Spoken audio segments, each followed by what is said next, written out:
Act 6, Act 3.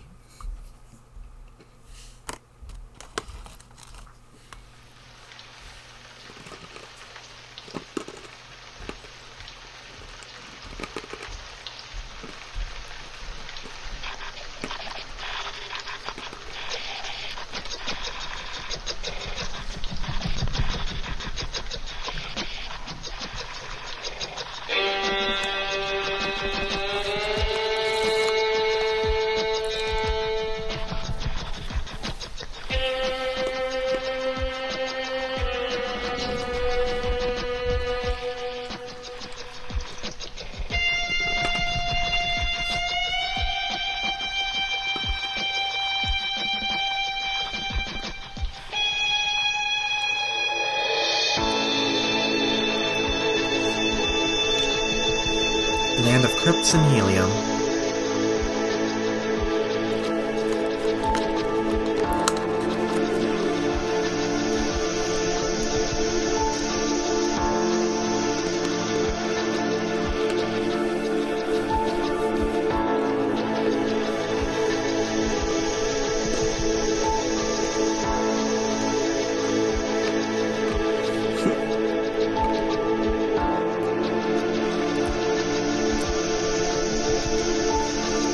Wherever your house is now. It's sinking in a hurry. Better act fast.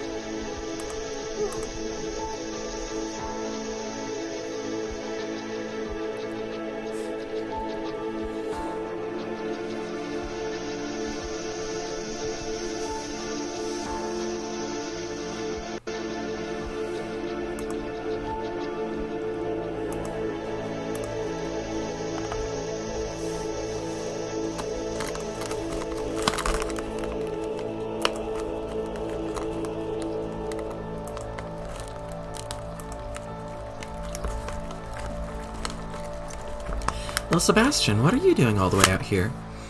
It looked like you were going down with the ship. Your fidgety little legs sure do help you get around fast. Anyway, you shouldn't be dancing around here in the middle of nowhere unsupervised like this. You should come along. Take little Sebastian? Yes. Cool. Answer you? Yes. Ooh. Neat.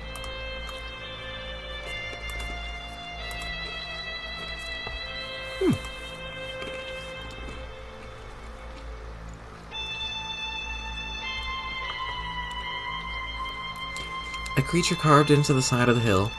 Probably a member of an ancient species that went extinct long ago, leaving behind the remains of this ancient civilization.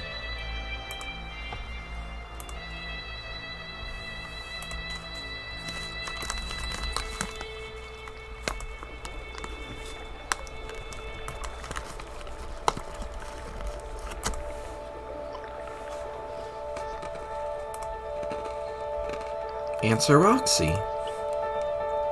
And that one also doesn't work. Okay.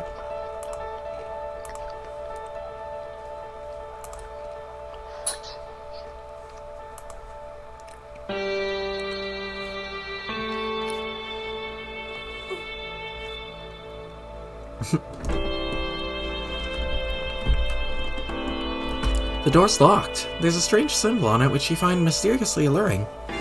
The more you look at it, the more you think it's just so cool. You could totally see wearing that on a shirt, yeah.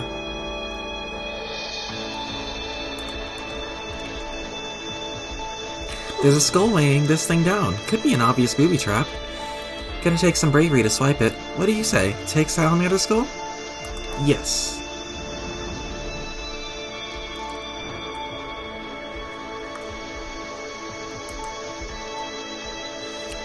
An engraving.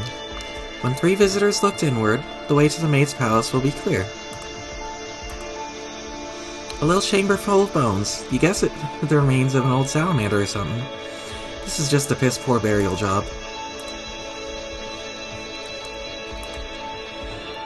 It's a young seed pod, yet to be released to the surface. Looks like it needs a lot more helium.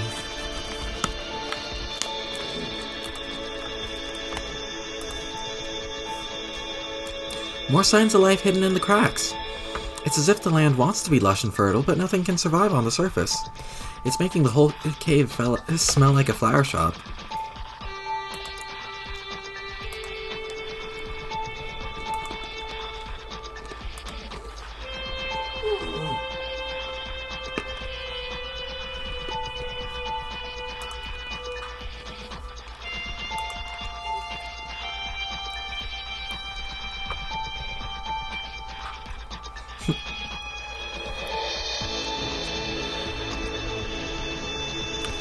If you're reading this, it means I'm dead. Dang, carving stones is hard. I want to go back to farming pods. Our people have waited for centuries for the 4 nobles to arrive, and it seems we'll wait centuries more. We'll wait so long, apparently, that we'll all die waiting? That's what we're supposed to do, they say. It's just a big waiting game up in here. And when the nobles finally arrive, then apparently they have to wait too? We're told they cannot summon the speaker of the vast croak without help. So they must wait for another 4 to arrive. Gods, they say. Together they'll raise the speaker and fight invincible demons, I think. I used to think I understood our folklore. It made me happy to think about greeting the maid. But then it all changed, and now it's kind of complicated and distressing and sad. Oh well, I'll just keep building crypts and carving tablets like I'm told. New words of wisdom from the elders. From Homera's lips to our slimy amphibious ears. The nobles will arrive one by one. First to Loka, then to Lopan, then comes Lotak, followed by Lomax. One by one, the nobles will come, only to discover the remains of those who worshipped them and paved the way for their arrival. But then it is their duty to pave the way for others. For those from the planets through the glass. Whatever that means. Loas, Lolar, Lohak, Lofaf. You know what? That's too many letters. The alphabet confuses me sometimes. When times were simpler, we called them the 4 heroes. Our stories were so much happier and easier to understand. But we were living in delusion. When it became clear the heroes could not fulfill their destiny by some cosmic flaw, they became known as the nobles. It pretty much means the same thing, but it is a title more commonly reserved for the martyrs or tragic figures who toil in futility. The new scripture states it will require divine intervention for the nobles to achieve victory, so there's at least one thing to be hopeful for. Unfortunately, a more recent tenet of our ever-unfolding myth states that the aspect of hope itself is dead on arrival, so...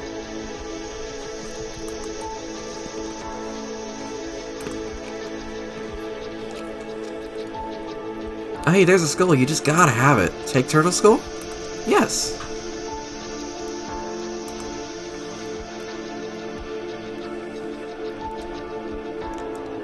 It is strange to think that the only one alive left in the land to greet the maid will be Homera herself. What an incredible encounter between legends that'll be, of course. She'll have been slumbering for centuries when the maid finally arrives. It's funny how all the stories we grew up believing have been changing. Of course, I love all our old stories, but personally I think the new ones are just as interesting. Yes, I know, unpopular opinion. This tablet appears to contain a hastily carved list of someone's favorite bugs. That's hardly any anecdotal lore or wisdom at all. Yes, not all these ancient tablets can be winners. This tablet contains an enthusiastic story about the Maid of Life, who's obviously you. It seems the author doesn't really understand human physiology. In the story, you're blowing bubbles in excitement, and there are allusions to the shiny layer of slime coating your skin. You can't read anymore. Fanfiction written by any species is always a tough read.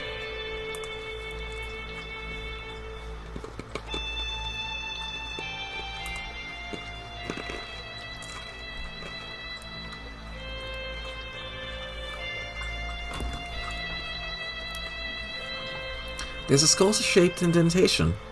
Something probably needs to go in there. As for what, you think you'll need one of your fanciest detective mustaches to crack that mystery. Put a skull in there? Yes.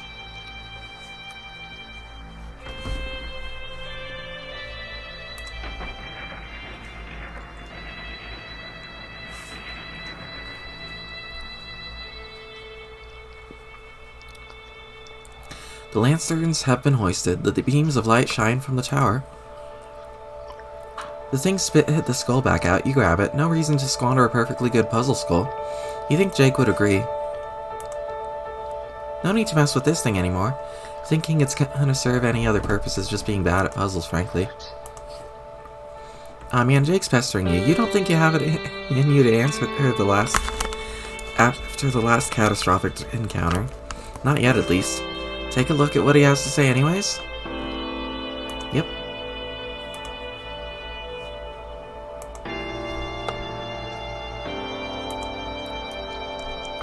One by one, the nobles will arrive, and just as surely, one by one, their lights will be snuffed out. In the beginning, the light of hope was lost. We must make do without it, and so must they. Then a mighty gust came and took out the light of our life as well, and our people knew despair like never before. But the light soon renewed its flicker quite spontaneously, and has been shining strong since. All in the land rejoiced. Our lights of heart and void will each follow in time, long after our extinction.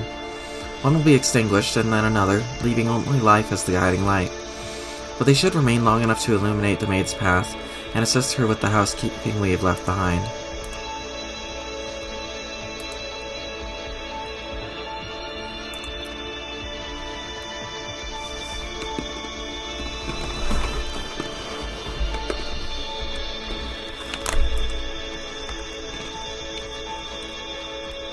Rotate the lanterns.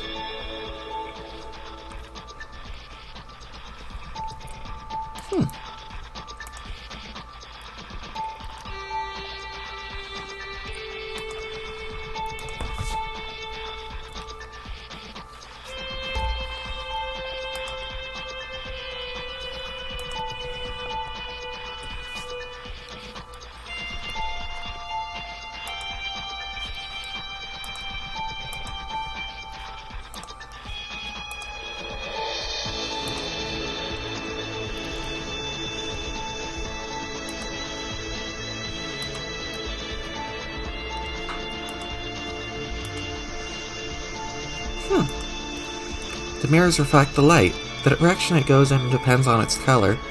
Must be some advanced reflection principle in play.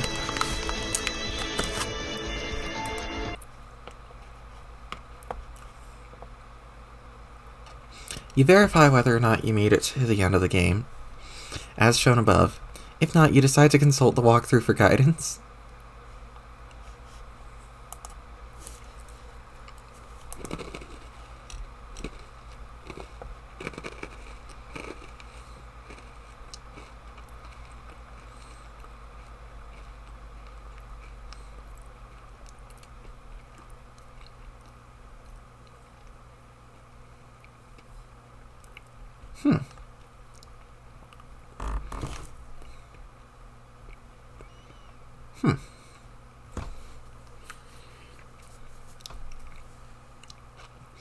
Flip switch under orange sphere. After seed pod inflates and flies away, retrieve skull. Go here. Put crocodile skull, turtle skull, and iguana skull into slots. Collect boon buck. Exit. Don't forget to respond to the characters in these places. I tried to. Jane proceeds.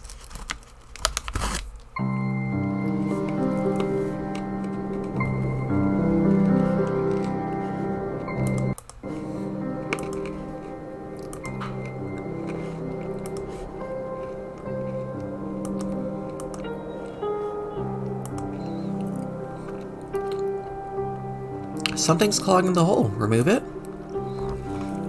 You got your dad's hat. Looks like it got sucked into one of the air holes.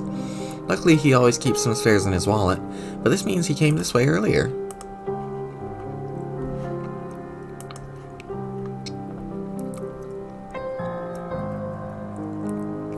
Message autoresponder to tell Lil Seb to rotate the lanterns?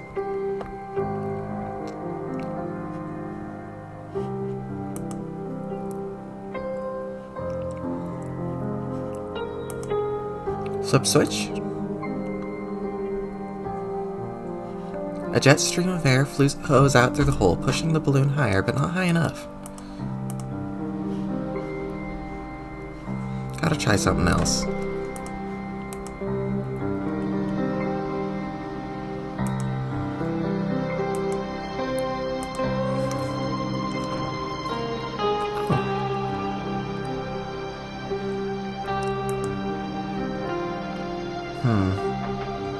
The waterfall pushes your house down, connecting the seed pod with its husk. Oh man, everything in your house is probably getting soaked.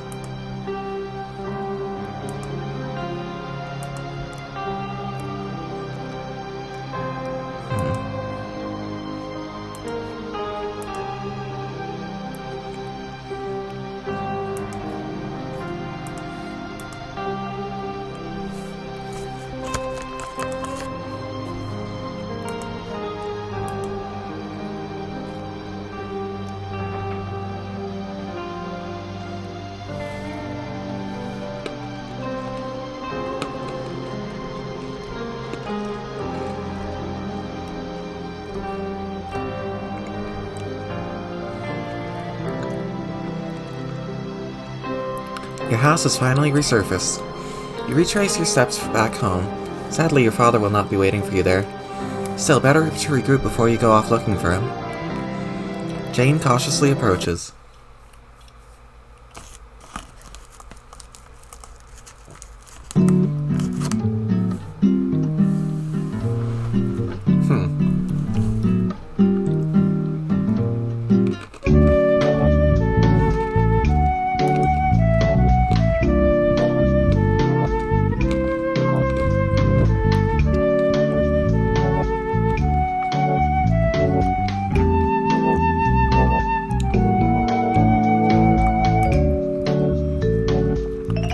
You ask him who he is, but he maintains his cryptic, serene expression in a perfect silence.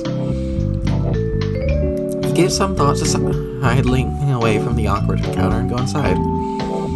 When the clown finally speaks up, he wants to know if you'd like to buy these motherfucking potions.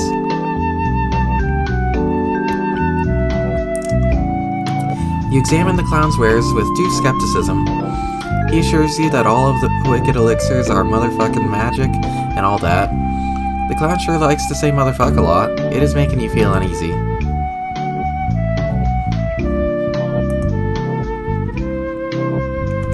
This sickly mustard goo is supposed to make your hackling skills go bananas. Like you'd ever care about that. He says not so fast though.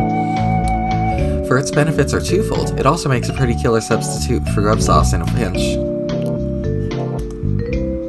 Whatever, you buy one, flip the clown, another cool 420. You wonder why they're all that price. What's the deal with that number anyway? Poor naive Jane, you have no idea how that number culturally means smoking weed. And how stoners think it's funny. You're a smart girl, and there are some things you don't understand, and that makes you more endearing. He claims this potion endows its drinker with incredible luck. Then he does a stupid-looking jig on your fridge, clicking the heels of his dumb elf shoes. You find that a bit hard to swallow, not just because it's implausible, but because the blue muck is straight up nasty. He doesn't get the joke. He tucks another 420 of your hard-earned loot into his cavernous codpiece, and gives you a bottle of the blue stuff. Good motherfucking choice, he says. You roll your eyes. This potion is to be imbibed by anyone who wants to exhibit unabated lust for all he or she encounters, as well as to behave like more of a douchebag. You wonder why anyone would want that. He gives you a sly wink and says nothing more. You say no thanks. He asks if you want to buy it anyway. You snap up the violet potion. Sure, why the hell not? Might as well round out your collection of this useless slime. This gross-looking pea soup elixir is touted as a powerful love potion. Just sneak a few drops into the beverage of your object of affection, and he or she will fall head over heels for you, literally, in the event that your sweetheart-to-be is decapitated. Your very wary of this claim, of course, but you suppose it couldn't hurt to have one bottle on hand. You buy one olive potion.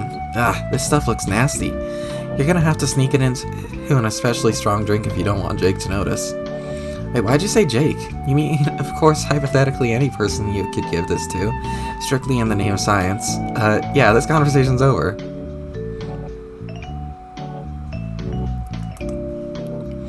He says this potion will make you strong. Yes, it would be pretty handy to be strong, except that it's probably bullshit and the potion doesn't do that at all. You buy an indigo potion and shrug. Now there's something you won't be drinking anytime soon.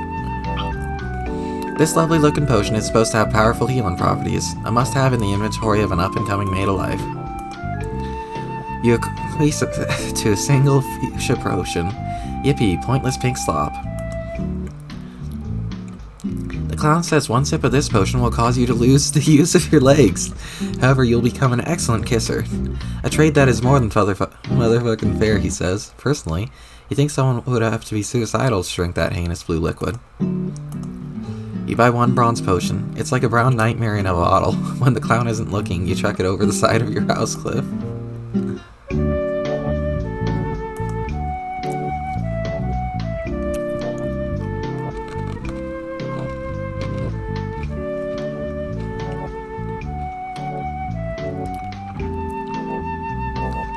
The first question that pops into your head while examining this fellow, of course, is, where did he get the outrageous outfit?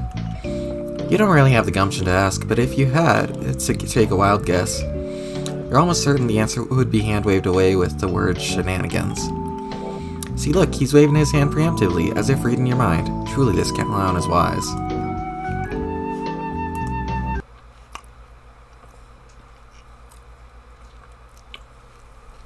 Okay, what the fuck are you about to do with all these stupid potions? Talk about buyer's remorse. You've had enough of this vulgar clown and his pushy potion peddling. You do not want him to be your guide, and you politely ask him to leave your property.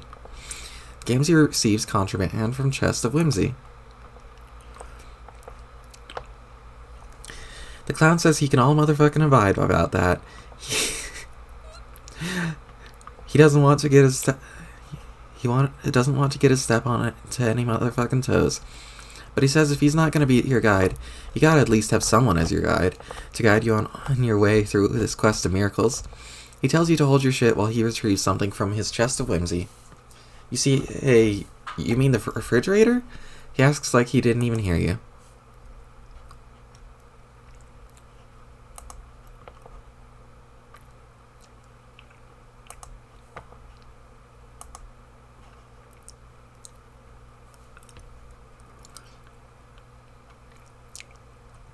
Say hello to your new guide.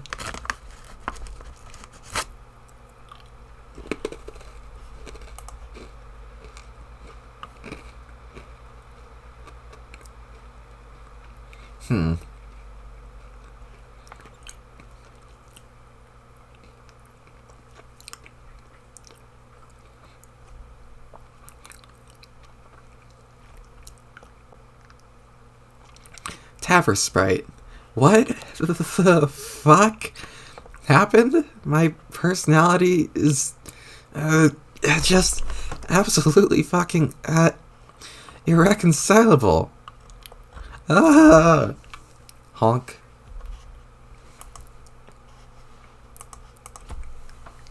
No. You have to undo this somehow. Are you listening to me, clown? And whoever the fuck you are, make me stop being this. Okay, I'm sorry for screaming there. That fellow over there just caught me quite off guard with this, stunt. You seem quite upset. I think we should all try to calm down and figure out what to do. Yes, well, first of all, my name is Jane. Pleased to meet you. My name? Fuck, my name? It's nothing. I am a stuttering, repellent, unholy abomination. Oh dear. You have no idea how fucking much I hate myself right now. Honk. Quiet you. This is all your fault. Look at what you've done. Shut up. I hate you both. I hate everything. I hate the way I falteringly speak out my jumbled thoughts. I hate how I drag out the things I say sometimes. I don't even know which parts of myself are hating which things, so I just hate everything. Hey, clown, can't you do something? This poor creature shouldn't exist. Yeah.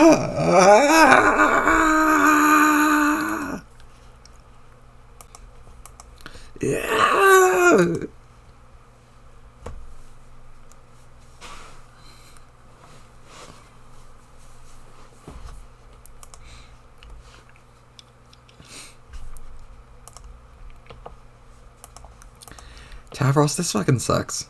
What? What do you mean what? For starters, that completely horrible shared body resurrection bullshit that just happened. You were there, remember? That's kind of the point.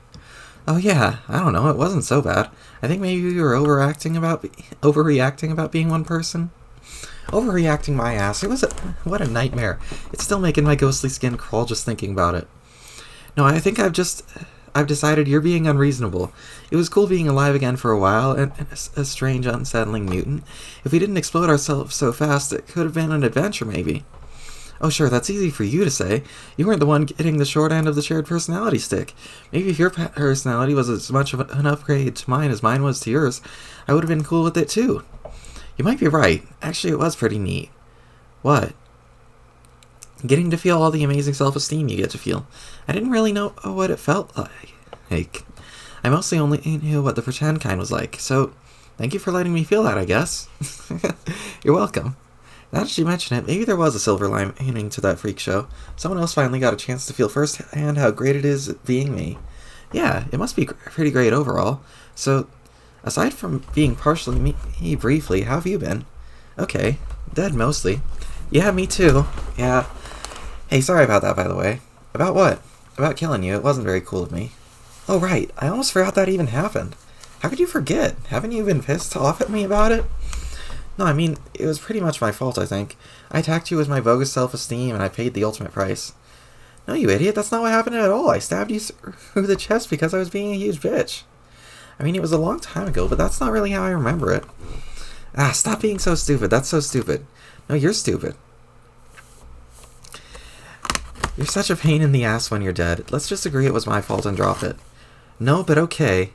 Man, being dead is such a drag. I don't know if I can deal with this shit anymore. I think it's alright. Oh, come on, it's so boring. What a completely pointless and hollow existence this is, and if its existential malaise wasn't bad enough, now I have to be constantly watching out for that fucking orange guy? Orange guy? The orange guy, haven't you seen him? No. Well, there's an orange guy. You mean the bird version of Dave? No, not Dave Sprite, it's just some random pointless orange guy who's been hassling me for some reason. I can't catch a break. And if that weren't enough of a nuisance, we've apparently got to deal with getting yanked out of the afterlife without a moment's notice by some bozo in a codpiece to participate in his grotesque body fusion pranks. Between you and me, I'm starting to think we're getting jerked around here, you know?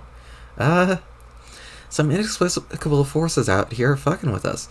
They're doing everything in their power to make sure that when we're not being totally humiliated, we're staying completely irrelevant. We can't just let them toy with us, then just sweep us under the carpet like that. I'm not going to let our relevance be marginalized anymore, Tavros. What are you going to do? I think it's time to start fucking some shit up. Oh no. More like, oh yes, I'm sick of this shit. I'm sick of being dead and useless and bored, and I'm not going to take it anymore. You're with me, right? No way, I like being dead. I like it how there are no responsibilities or problems usually. Tavros, that is the lamest thing I've ever heard you say, which is really saying something. Yes, it is.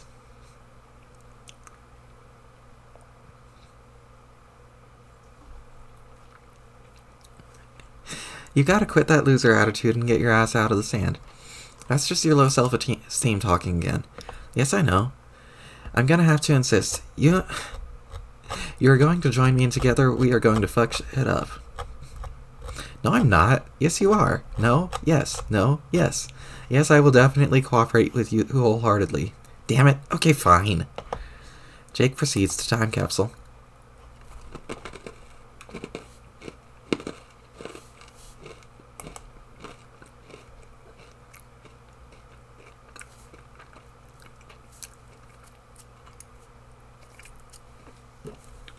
You cannot proceed to the time capsule because you're lying on the floor unconscious.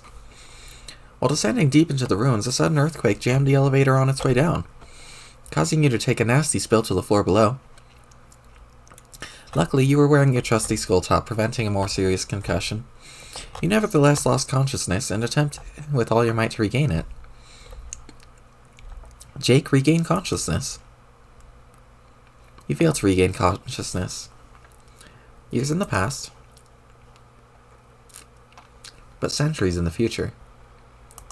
Jake responds.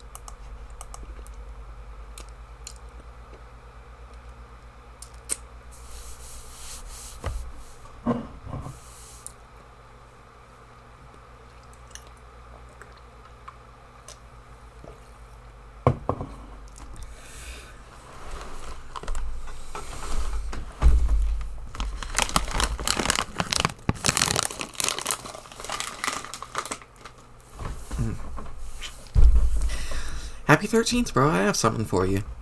Well, hell, you are too kind, my friend. What is it? It's no big deal since it's nothing I wasn't planning on giving you anyway. I just sort of happened to finish it today. I think I catch your drift. So my new team and comrade finally gets a head for his shoulders, eh?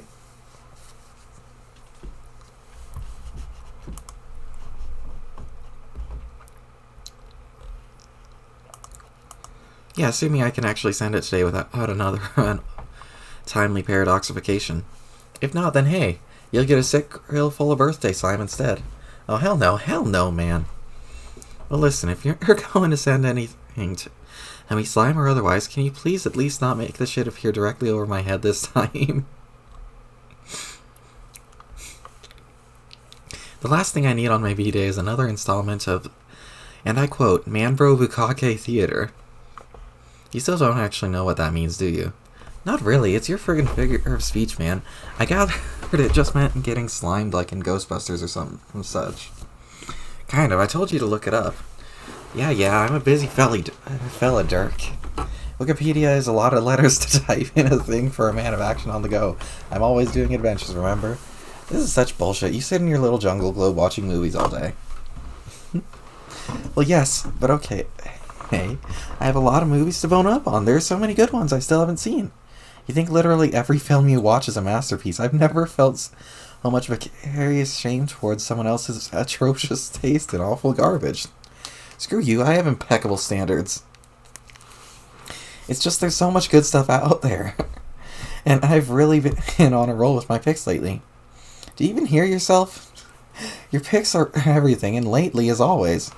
Yes, I hear myself just fine. I hear a discriminating gentleman's melodious voice, and it strikes my ears as the voice of reason. Yeah.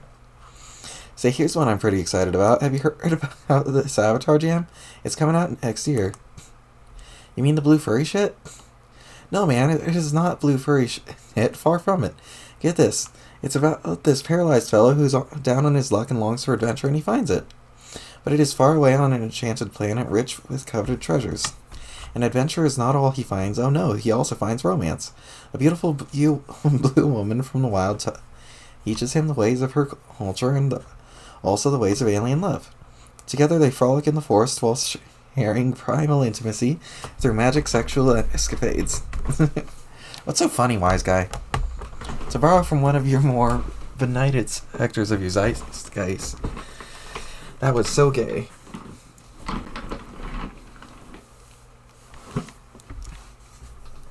Excuse me, but I fail to see what could possibly be gay about some huge, elegant blue men and women having really spiritual intercourse with their tails or something. Well, yeah, obviously not literally. Jake, where I'm from, that word hasn't been used as a pejorative or even much at all in a really long fucking time. But you're from friggin' Texas, aren't you? Yes, but not exactly. Stop being such a cryptic troll all the time. Anyway, Avatar looks spectacular, and I think my preemptive review was spot on. The bloody end. Okay, but what you just said about those furries was gay as hell. It's time to face the facts.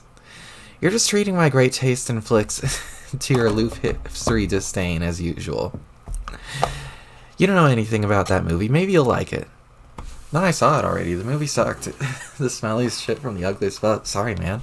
Well, now I know you're just trolling me. It won't be out for another year. Right. Here, let me send you the rest of this robot already. You've spent too long alone on that island as it is. I kind of worry about you. A man can only spend so much time in the middle of the damn ocean with nothing but the cultural detritus and his own thoughts to keep him company. Alrighty, I hope it won't be as difficult to finish building as the rest was to assemble. Now just screw the thing on it. It's ready to go. Capital. Scoot the noggin my way at you're ready, then.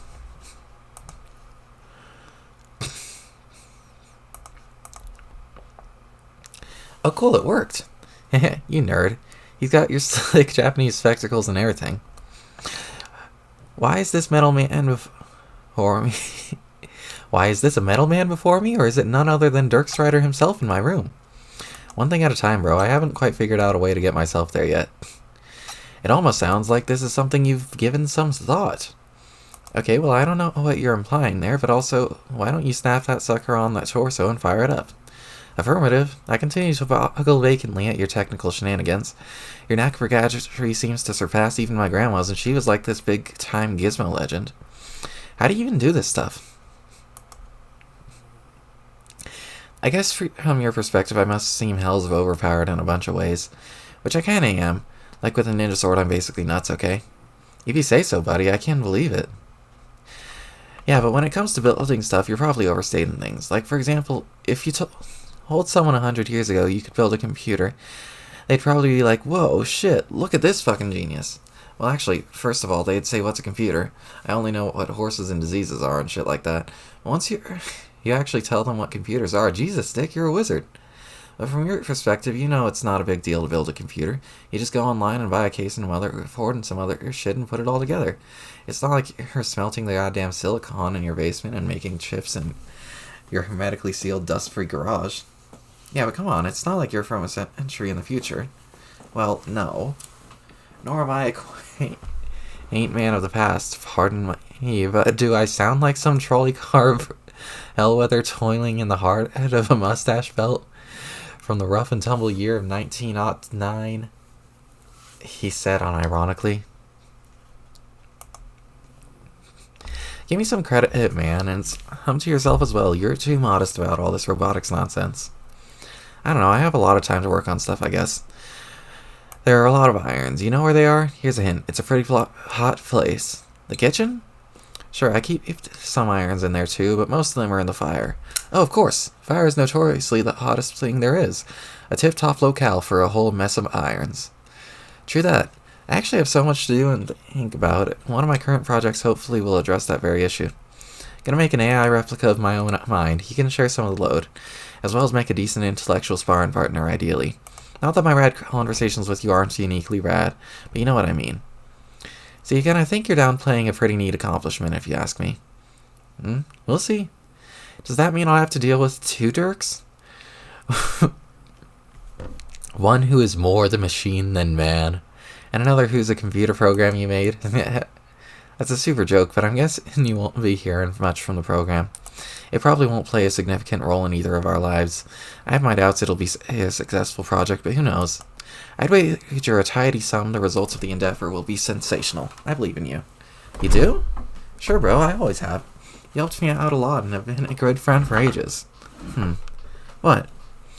Well, I wasn't sure about doing this today, but if it's true that you do believe in me, then I guess fuck it, why not? Why not what? I guess call it an extra birthday present, but instead of a present that's awesome, consider it more like a weird confession that may change the way you feel about me. Whoa, Dirk, are you, saying what I think? What? What do you think I'm saying here? Never mind, sorry for interruption. Should I sit down for this? I don't know what to do. Wait, I'm already sitting down. Maybe I should stand up? No, just chill out. Stand up, sit down, whatever. Here's the thing. You know all these painfully obvious hints I've been dropping that always seem to be flying over your head? Maybe. I think I need a towel or something. About me being from the future. Oh yes, I think so. Well, those aren't jokes, it's actually true. Wait, oh man, are you actually serious? Yes. So, like, you are from a century in the future. No, more like 4 centuries. The year is 2422, or as we say it contemporarily, 411 PC, post-condescension. Wow.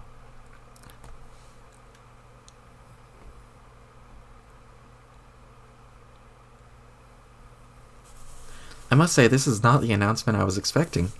So you're a time traveler from 2422 here to help me build robots or something? No, I can't time travel. I can only send things through time occasionally. I actually live here in the future alone in my apartment. I can send messages to you in the past, though, like I'm doing now. How? Years ago, our alien friend sent me a special chat client. It's basically just Chum with some sort of alien technology embedded. It's specifically wired to communicate with your time period. As hours go by for me, the times it sends messages to also increments by the same amount, so we communicate in lockstep as if we both existed in the same time. She said it was important for Roxy and I to begin communicating with you and Jane. This is how we all became friends. Wait, you and Roxy? Yes, she lives in the future too, though we live nowhere near each other. I asked her to refrain from telling either of you. I wanted to be the one to let you know, to wait for the right moment. Holy fucking mackerel, this is amazing. So, you really are trusting me about this? Just like that, no second thought? Well, yeah, sure, man, why not? Wait, it's not a prank, is it? No, this would be a very shitty and boring prank, I promise it isn't. Then heck yes, I believe it to frickin' pieces. It's an awesome thing to be true. So what's the far-flung future like? Some sort of crazy robo-paradise? Not quite, but there are definitely robots. Oh man, what are your movies like in the future? I bet there's some real cinematic hangers, like holographic stuff, or shit you can plug directly into your brain pod, right? Wait, you do have brain pods, right? No, we don't have brain pods because those aren't a thing. You just made that up. And there are no movies in the future. There are no humans either. They all went extinct. Roxy and I are the only ones left as far as we know. Well, shit. Dirk, this story got to be much less awesome. Is it too late to backpedal on believing it before I start to cry? No, dude, it's too late. Tears ahoy, this motherfucker gets sad. Do you want to know what happened? Sure do. Let me just finish putting this steel melon on my brobot, and then I'm all ears. Jake completes the brobot.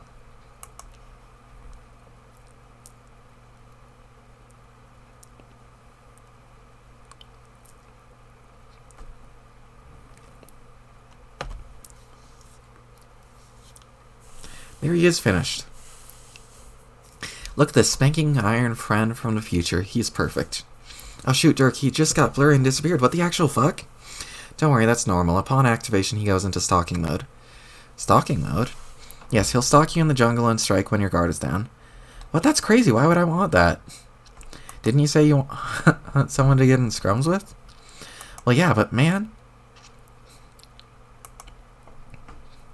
He'll give you all the scrums you can handle. Trust me, this will sharpen your combat skills. I guess you're right. I was just picturing a little good, honest roughhousing. Why does the whole thing have to sound so sketchy and nerve-wracking? Do you want to hear my grim tales of the apocalypse or not? Yes, you're right. Let's put issues of fisticuffs aside for now. Tell me everything about the future. So how does humanity fuck up? Is it the nuclear holocaust, or is it robots? Gotta be the robots, right? As per the Terminator? No, it's more of a gradual decline in population than that, due to an insidious power grab by an aquatic alien empress. Oh, the old alien overlord story? Got it. When does she show up? She's already there in your time period, hiding in plain sight. She has been for anywhere between 50 and 100 years. She's the Baroness of Crocker Corp, Jane's company, but of course Jane has no idea. The Baroness has been using subtle strategies to manipulate the human population through her company for a long time. On November 11th, 2011, she finally made her presence known to the world, along with her agenda for global domination. Geez, that is pretty scary. So in a few years she'll be in charge of everything? No, not quite. That's just when the world finally sees her for the threat she is. She would continue to gain power by exploiting various institutions and the media from within. It would take the next several decades for her to claim her throne as Earth's absolute ruler. Her march to domination was facilitated by a number of scumbag sympathizers as opposed to a few brave rebels, including my ancestor, Roxy's too. I think your ancestor qualifies as one too. In fact, I'm sure she must have been the first member of the covert opposition movement. My grandma? I do remember when I was very young she would tell me stories of the wicked woman who raised her. Was she the evil alien? Yep. That's the whole story right there. Most of which is shrouded in rumor and urban legend. But before we get sidetracked by any of that, I'll try to cover the big picture, to give you a sense of all the batshit lunacy that followed the Sea Hag's power play.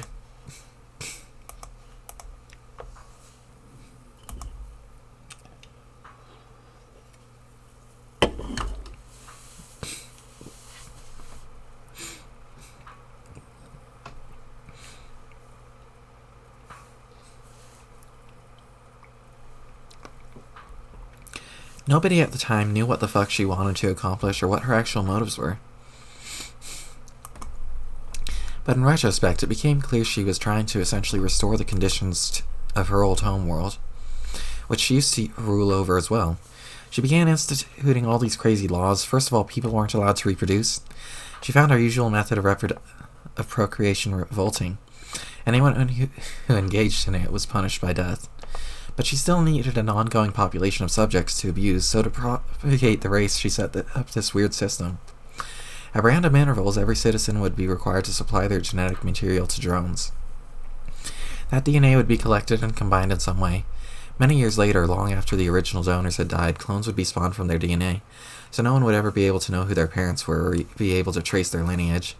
It was only through a bit of good fortune that Roxy and I were able to discover who our ancestors were. They were the rebels you mentioned. Are they alive right now? I mean, in my time? Yes. Oh, I'm very curious about them and also my grandpa. I'll get to them, don't worry. Anyway, her imperious condescension turned out to be especially cruel to her human subjects. I'm sure her rule was no picnic on her homeworld, but I think she resented humans' biological incompatibility with the ideal empire she envisioned, and became frustrated.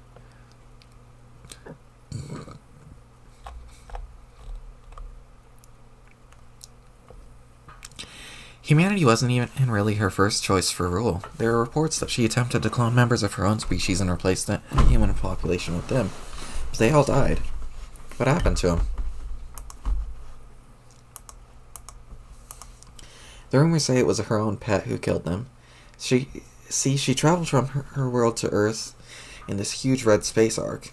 In it she had gathered thousands of creatures from her planet, I'm guessing to save them from extinction? This more than anything has led me to speculate some cataclysm happened on her homeworld, and she moved on to greener pastures to rebuild her empire. She bred all these creatures in secret, increasing their numbers, preparing for her eventual takeover. Each monster, or lusus naturae, was meant to be kind of a caretaker of the young. You can see where the dramatic schism between our species and hers began, and also why she had a reputation for being quite insane. But she also happens to have this one humongous sea monster, Lucis, that is kind of like her own personal bodyguard, and kind of a secret weapon. It turns out the thing is kind of an enigma, sort of double-edged eldritch horror, as much in her service as it is calling the shots in some unfathomable way. Every time she tried to resurrect her race, it would slaughter them all psychically, as if it was keeping her ambition in check, or so the story goes. Wait, these beasts tend to the young? I can tell you from her first-hand experience that monsters are totally rotten at taking care of kids. They do a bang-up job of making them scared, though. Exactly. The plan was beyond shitty. So does that mean you and Rox were raised by these things? Nope. It was a very short-lived experiment centuries ago. Humans just don't have the same evolutionary symbiosis with those things that her race had. It turns out a bunch of fucking alien monsters have no interest whatsoever in taking care of human babies. They mostly just wound up eating them, or at best, just abandoning them. Later she instated a Lucidroid system to serve the same function, as she began phasing in more robotic solutions in favor of all this ill-conceived biotech nonsense that had always did nothing but backfire.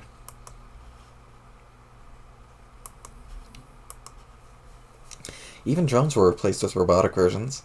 I imagine they were just easier to produce and control, since she'd given up hope of perfectly mirroring her own civilization in all its convoluted symbiotic glory. But not without a good fight, and not without taking her frustrations on the human population. She attempted to enforce blood casting through efforts to genetically alter people's blood color. There was an ugly chapter. A lot of fucking people died from that debacle. Over the last 400 years, the population just got smaller and smaller from these atrocities piling up, but she clearly didn't give a shit. All the while, the amount of dry land kept shrinking due to the gradual flooding. Soon there was hardly anywhere left to live, and then that was that. No more people. Damn. Wait, flooding? Oh yeah, I probably should have mentioned this up front. One of the first things she did while in power was began melting the ice caps. It took a while, but eventually the whole world flooded. That's how it is now. It's totally soaked up in this bitch.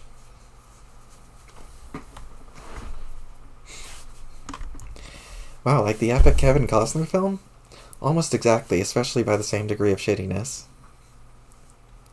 Oh man, does that mean you have to drink your own pee? You get used to the taste, welcome it even. That takes about 15 days in a row of hard piss drinking, though.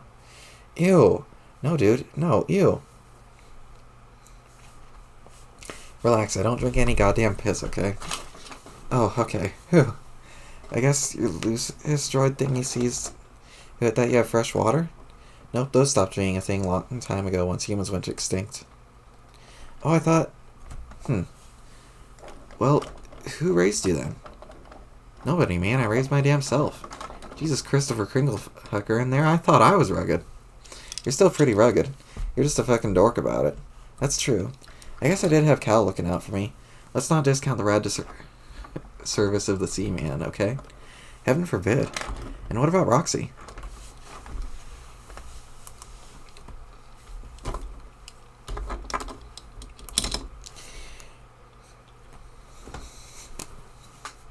Pretty sure the Carapaceans took care of her when she was young. Wait, the whatsits? Right, another thing I forgot to mention. There are a lot of these humanoid creatures with hard shells, some black, some white. As humanity was dwindling due to an increasingly whimsical and nonsensical Condess, she began introducing more of these Carapaceans onto the scene. Are they aliens too? Sort of. They're definitely from other planets, so yeah. Really, the deal with where they came from is a whole other story for another time. But the bottom line is, at some point, somehow, she started herding a bunch of them from their homeworlds onto Earth and multiplying them. Something like 100 years ago, it became clear she favored these guys more than humans as her subjects. They're very loyal and seem genuinely dedicated to serving her. Must be what they were bred for. She still treats him like shit, though, unsurprisingly. All these colonies started sprouting up, like these modular cities floating on the water. It probably sounds cooler than it is, but they're basically slums.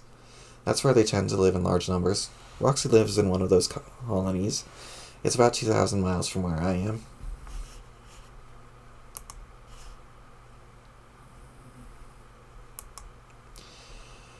Good gravy, those are exotic circumstances. And here I was thinking I had the most exciting and adventurous life.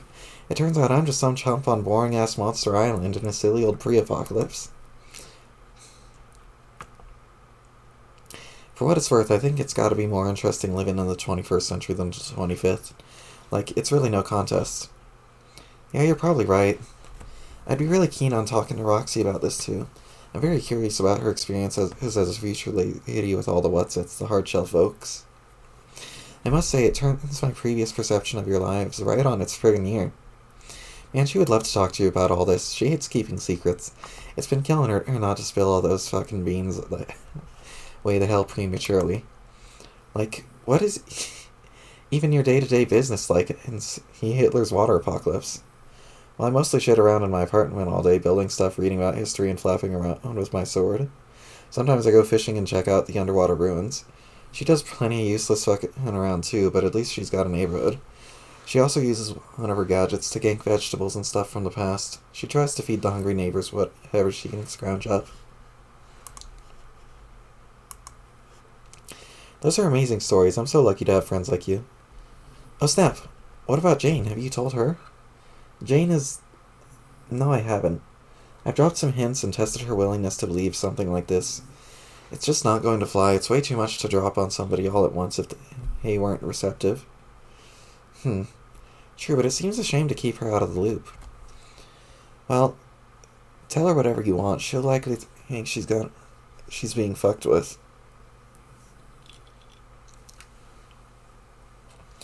Personally, I wouldn't bother trying too hard to convince her. There's no point in alienating her. Someday she'll be ready to believe things. Okay. I still have so many questions. It's incredible that this is all going to happen right around the corner. I don't know if I'm ready. Like I said, the changes will be a little more gradual than that. More clandestine. She'll exploit the fear caused by her revelation to the world to create intended reactions within governments and media, and her agents embedded on the island will help nudge things embedded on the inside will help nudge things in the direction she wants. Then 20-some years down the road without anyone suspecting a thing, she'll suddenly be in complete control, and Earth will be fucked. I want to join the opposition. Fuck this witch, I have lots of guns and reckless bravado, and I want to stop her. I'll pick up where my grandma left off. Well, aside from the main reasons that won't happen, which I won't get into, it still wouldn't be a good idea. Horse shit, why not? Because people way better at this than you tried and died? You said you wanted to hear about our ancestors. Heck yes, bro. Well, how much do you actually know about your grandma? What have you read and what do you remember? My memory of her is pretty foggy. I do know she loved adventure just like me. That's why she was exploring this island and raising me here when she died. She was a fair markswoman and knew her way around an atom or two. Pretty sure her company made a tidy fortune till it went belly up. At least, I still have a few of her knickknacks for keepsakes. And as you confirmed, she was raised by that evil Spencer. But then again, from some of the things my pen pal has said, it kind of narrows some of these details into question, so I don't know what to think. I don't know what the deal is with your pen pal either, and I'm not really prepared to speculate on that right now, but I'm privy to a shitload of historical data I can share. What's the last thing you remember about her? It was the night I found her dead. She'd gone off into the ruins one day. I'm pretty sure that was her purpose on this island. To study the technology here and solve all the astonishing mysteries. She even built that big fancy house we used to live in, so I guess she really wanted to settle here for a while. But she didn't come home from her expedition for a couple of days, so I started to get worried. I followed the trail we usually take to the lagoon while keeping my eyes peeled for monsters. But instead I found her lying there dead. I think a monster caught her off guard. There were 3 big fang marks in her body and a trail of blood along the path. It looked like she was trying to get home but couldn't make it before succumbing to the injury. But before I could even do anything about it, I heard an explosion and looked back at the hill and my house was gone. Just a big poof of smoke where it was standing, so I lived alone in the jungle ever since. Huh, I've wondered about all that. Well, you never asked. Oh, I know I would've. But asking about your past would have just been inviting you to do the same. You know how it goes. Indeed. But for the record, I don't think those were fang marks on her body, dude. No? Finish the story first. Then what? Well, there's not much more to it. I had to deal with Grandma's body. I would have loved to give her a proper and dignified memorial like Jane's granddad got. God, Jane is so lucky every day, and her household must be like Weekend at Bernie's. What a riot it must be. I'm so jealous. Yeah, what a fucking treat. A living room corpse party every goddamn day. I know, right? Alas, I had to dispose of the body with haste so the monsters wouldn't eat her. So I just made a little campfire and burned it. I keep the ashes in the ruins, which is where I think she liked it best. Hopefully there isn't an earthquake or something that would knock the urn over in a predictable and hilarious fashion. No way, man. I bet my bottom boonduck that shit's eternally safe. That urn's like Fort Knox standing upright forever because of no accidents. Yeah. So then, after camping out the next day, I went exploring and found my room globe mostly intact, sitting in the jungle, so that's where I lived since. And that's pretty much it. I sure miss my grandma, though. She was the best. She was definitely very brave, if the stories are true. Downright audacious, I'd say. What did you hear?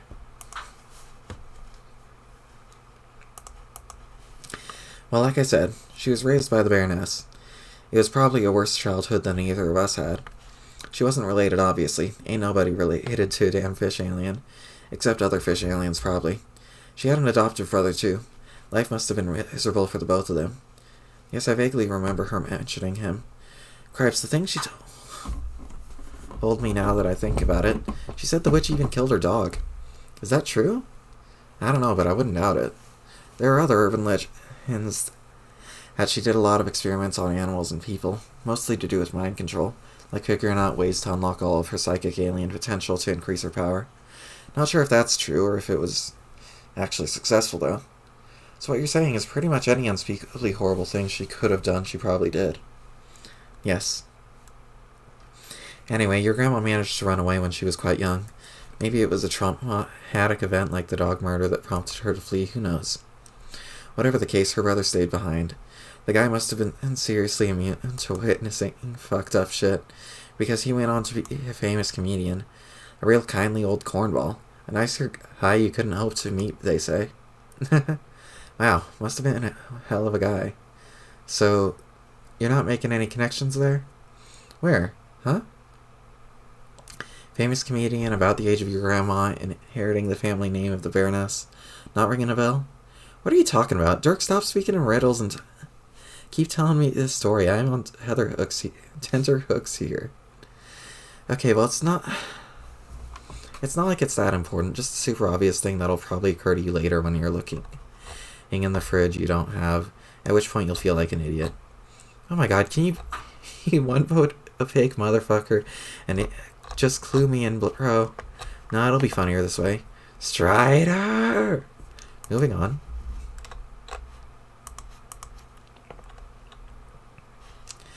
That kid kept the family name, but obviously your grandma didn't. She must have held a grudge against the Baroness her whole life. She started going by a different name she knew its ick in her craw. Oh, I remember this. I believe she said the witch used to be married to a terrible man named English. So because the witch really hated that guy, she took on his name as a sort of big ol' fuck you to the woman? That's probably close to the truth.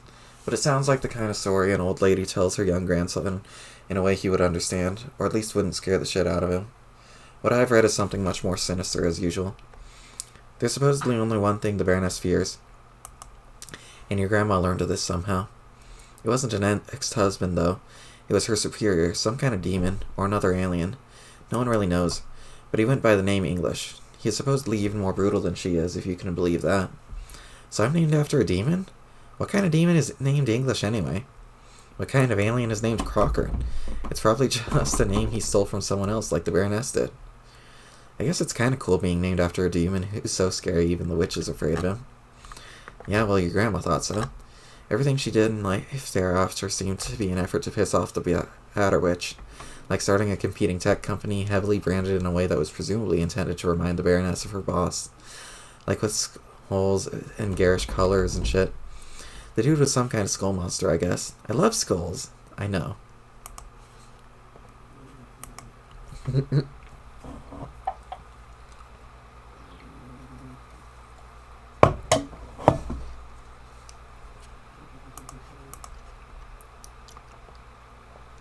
It was definitely brave on her part, but ultimately it got her a bankrupt company, a blown-up house, and a fork through the torso for her trouble. But she must have been the first to understand how dangerous the Baroness was, while acting in covert opposition. Others would follow and continue to, as of now, in your time period. These are your ancestors? Yeah, mine and Roxy's were among them. Anyone I've heard of? Of course, all these fuckers are totally famous, obviously. Oh sure, obviously. We've talked about the guy I'm genetically derived from a lot, actually. Like, you know, every time I've ever talked about my bro? Gadzooks, of course! With all your future mindfuckery, you made me completely forget about your haunted Hollywood sibling. I should have asked where he fit into the picture if you were raised alone. I can be dumb as a bag of penny candy sometimes. Sometimes. Other times you're on point, like a bag of the nickel shit. Whoa, now those are the sweets kept in reserve for millionaires. Such flattery. Okay, what worse hand stops meaning anything, so I'll continue. Right, so then he was never actually your bro? No, that's just kind of how I view him. Lalone took a more maternal view of her ancestor. The lady who wrote all the dreary wizard books, I presume? Yeah, the series. Ever read it?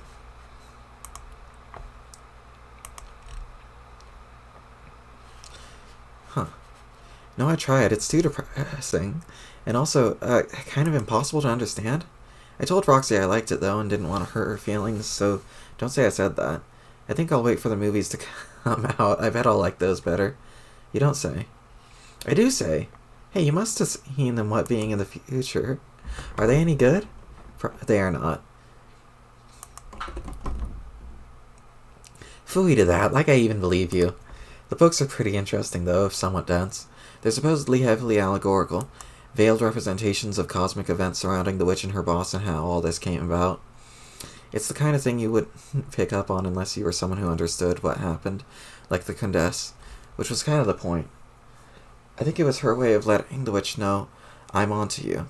In the early days of the resistance movement, they both opposed her more indirectly, through their art, like critics of tyrannical governments used to do. They had to be careful, didn't want to make big waves too early. My brother did this with many of his fine films.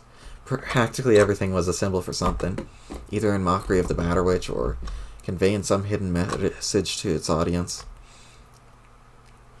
Each film was always rigorously picked apart for its head-scratching symbolic meaning, but he managed to accomplish all of that without ever compromising the purity of his ironic vision, which I think was admirable.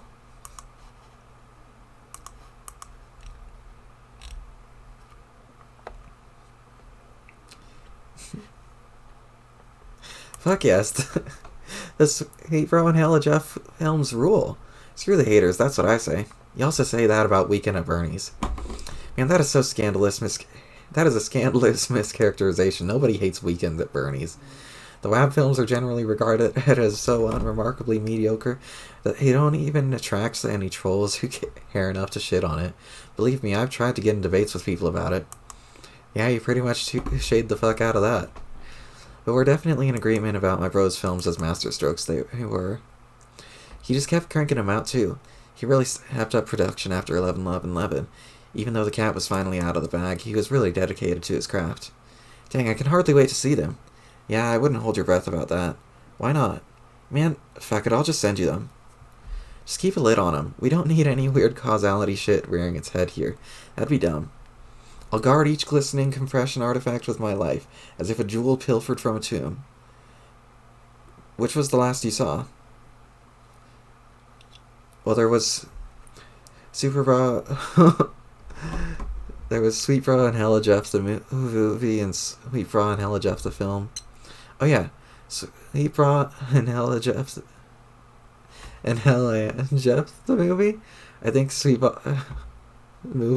I think Sweet Bra and Hella Jeff the movie, the Moive is still in production, right? But honestly, I get confused about which particular misspelling is attributed to which film, or even if I'm getting the misspellings right. The key to sorting it all out is to understand it doesn't actually matter.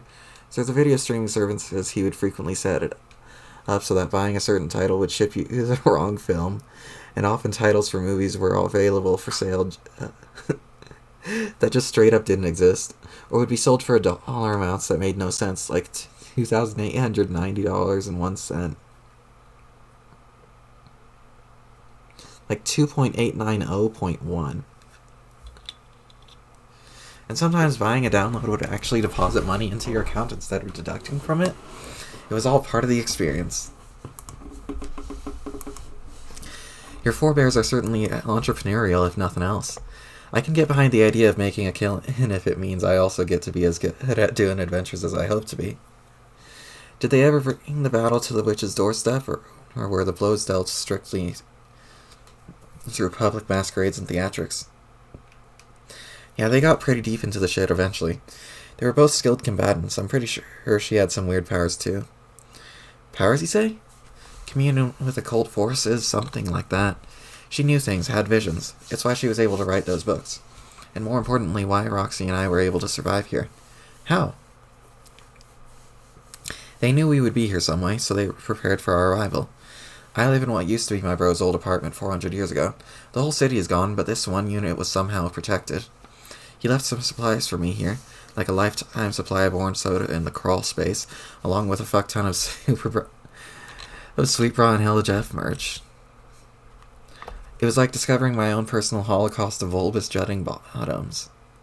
Plus some weapons, some other gear, and a killer pair of shades. Roxy's mom used to live in her place too, and left some stuff she might need lying around. This was way before there were Carpassian colonies, though. I think her house must have been a kind of kernelized structure, like a potential colony. Something built to undergo modular self-replication if activated. I'm sure her mom knew that. It's been a good way for Rox to blend in. I stick out like a sore thumb here, of course, but it hasn't really been a problem yet. So, they knew you would show up in the future someday and prepared for that? Doesn't that mean they also knew they weren't going to be able to stop the witch? Probably, but they went down fighting anyway. Wow, that's brave and kind of sad. Yeah, but wouldn't you? Of course. You always go down guns blazing. That's what a hero does when he loves adventure and has guns. If there's one thing movies have taught me besides the fact that using a corpse as a silly puppet is friggin' hilarious, it is that fact. It's not like their rebellion was totally futile. They took a lot of shitheads down with them. Who? Sympathizers. Yeah, just the thought of such scoundrels turns my stomach. They should. In order for you to understand, I'll have to fill you in on the ridiculous final gaps of human civilization, taking place over the several decades leading up to its absolute enslavement. The decades which immediately followed the rebranding. As I mentioned, Crocker Corp's rebranding on 3/11, as it was often referred to in the news, totally changed everything. It marks the beginning of a completely shameless downward spiral of Western civilization through a series of events that were probably hard to notice at the time, but quite glaring when evaluated historically. Though the Baroness made very few substantive gestures of aggression, the global fear of her looming threat would trigger all of the changes she needed.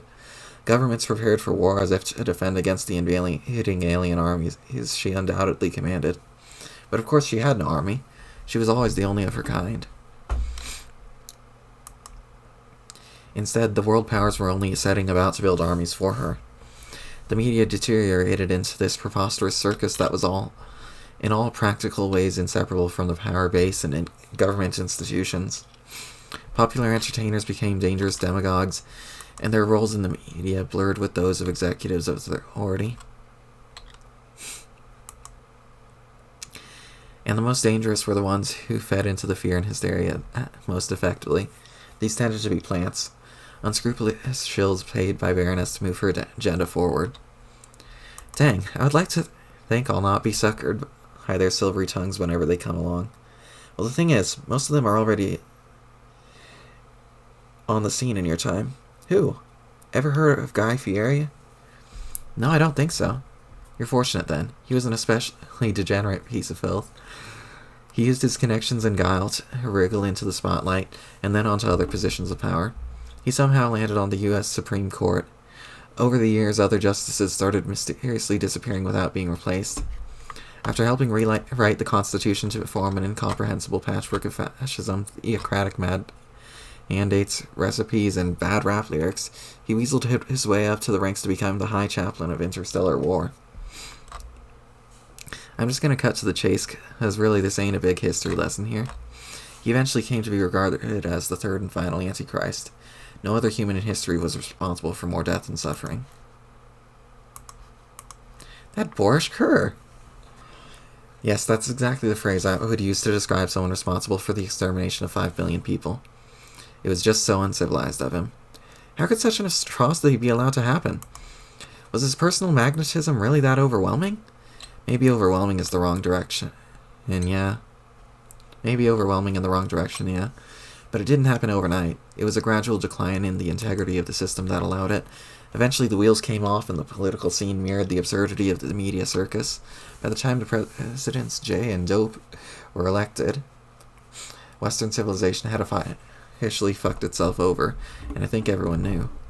Oh no, when does that happen? 2024, the last free election the world would ever see. So, they were on tickets together as president and vice president? No, man, they were both president. They were the first dual presidents of the United States of America. Also the last. They were also the first and last Juggalo presidents. The Founding Fathers warned us about this, but nobody listened. They did? Warned us about what, exactly? The merciful executives. George Washington had prophetic nightmares about them. He tried to warn people and get language amended to the Constitution to prevent it, like forbidding the election of what he famously described as a pair of salty bards or unruly gestures given to the sweet drink. But everyone just thought he toked too hard on the colonial cannabis or whatever. I'm not sure I followed. They were clown presidents or such? Yes, they were a shitty rap duo from your time, but they ran a hell of a campaign. By then, the Juggalo party had gotten huge, while the numerous other candidates split the moderate vote. They retained a very energized and devoted base. You could say their party had a big tent. Dirk, I really dislike the future you were describing. Hey, me too. They were swept into office on a wave of Fago, and the presidential inauguration was the biggest gathering of the Juggalos of all time. They all hosed each other down on the White House lawn with shitty soda. The D.C. in the Capitol thereafter officially stood for Dark Carnival. Of course, their campaign was helped considerably by having support from the Baroness. In retrospect, people developed the impression that it was all part of her sick sense of humor. There was the sense that she loved the idea of delegating the extreme subjugation of the world's population to a pair of demented clown rappers. Some have suspected this was just another way she was attempting to resurrect her previous model of governance, though this seems kind of far-fetched to me. Who the fuck ever heard of an alien juggalo? To me, this is about as stupid as the crackpot theories get.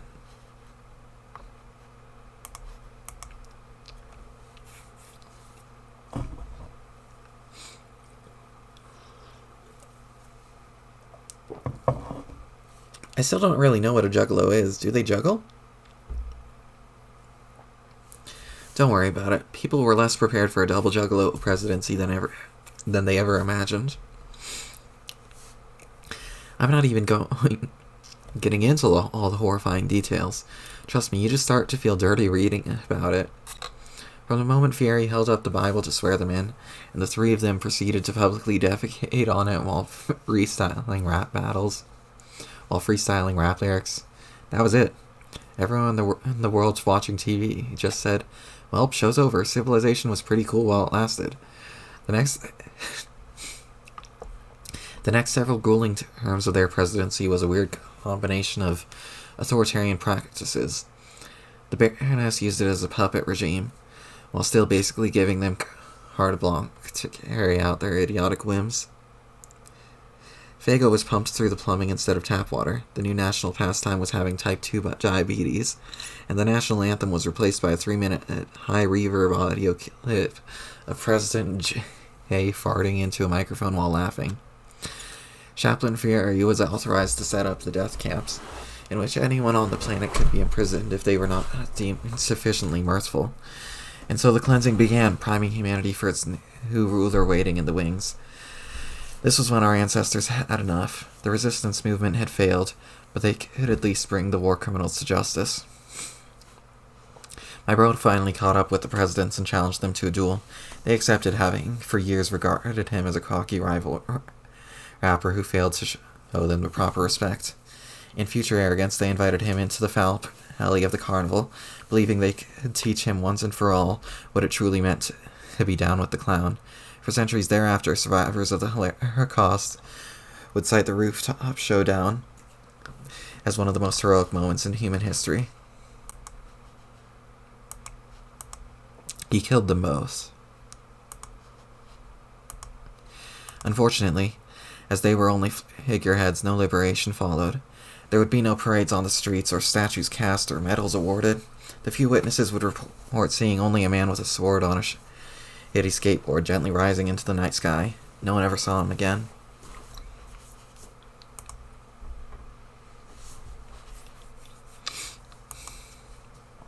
Meanwhile, Roxy's mom was tracking down the High Chaplain. His crimes had already been committed. She couldn't repay them by any stretch of the imagination, but she could wipe the blood-stained grin off that fat bastard's face. She gouged his eyes out with a pair of needles, and rode his torso to the bottom of the bloody falls. Reports of what happened to our ancestors after that are sketchy. There were no eyewitness accounts I've found, but some believe they regrouped and confronted the Condess herself.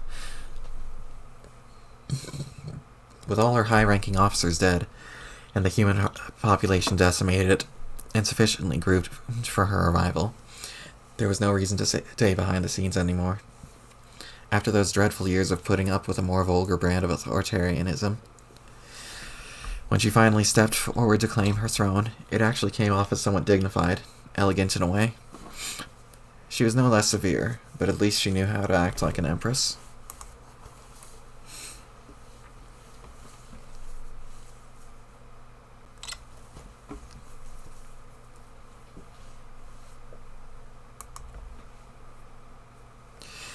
But even if they did manage to confront her, there was no way they could win. She had too many crazy alien powers. Her boss supposedly had jacked her power level through the roof. I even heard, and don't quote me on this, that she may have been over 9,000. Heavens to Betsy, that figure is just absurd. Yeah, And that's not even to speak of the generic smorgasbord of other powers she was rumored to have. It gets hard to separate the fact from the urban myth, but for reference, if you want to believe it all, just picture her, all of the X-Men combined into one sexy fish woman in a skin-tight suit. Whoa, mama!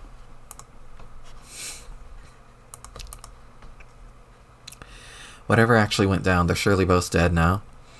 I guess it had to happen like that, though. There's no way the Condess would allow us to be born within even a century of our genetic forebears. The thought of that was completely disgusting to her, but I really would have liked to be able to meet them. I guess some things would just be too awesome to ever stand a chance of happening. Yeah, I know the feeling. Wait. What? Dirk, didn't you tell me at some point that you did find evidence the witch killed them? As of now? No. Are you sure? I swear I remember you saying something about that. How could I have said anything like that before today? This was obviously the first time I mentioned any of this. Oh. I am just having the nuttiest deja vu thing going on now. I feel weird. I guess I'm mistaken. Never mind.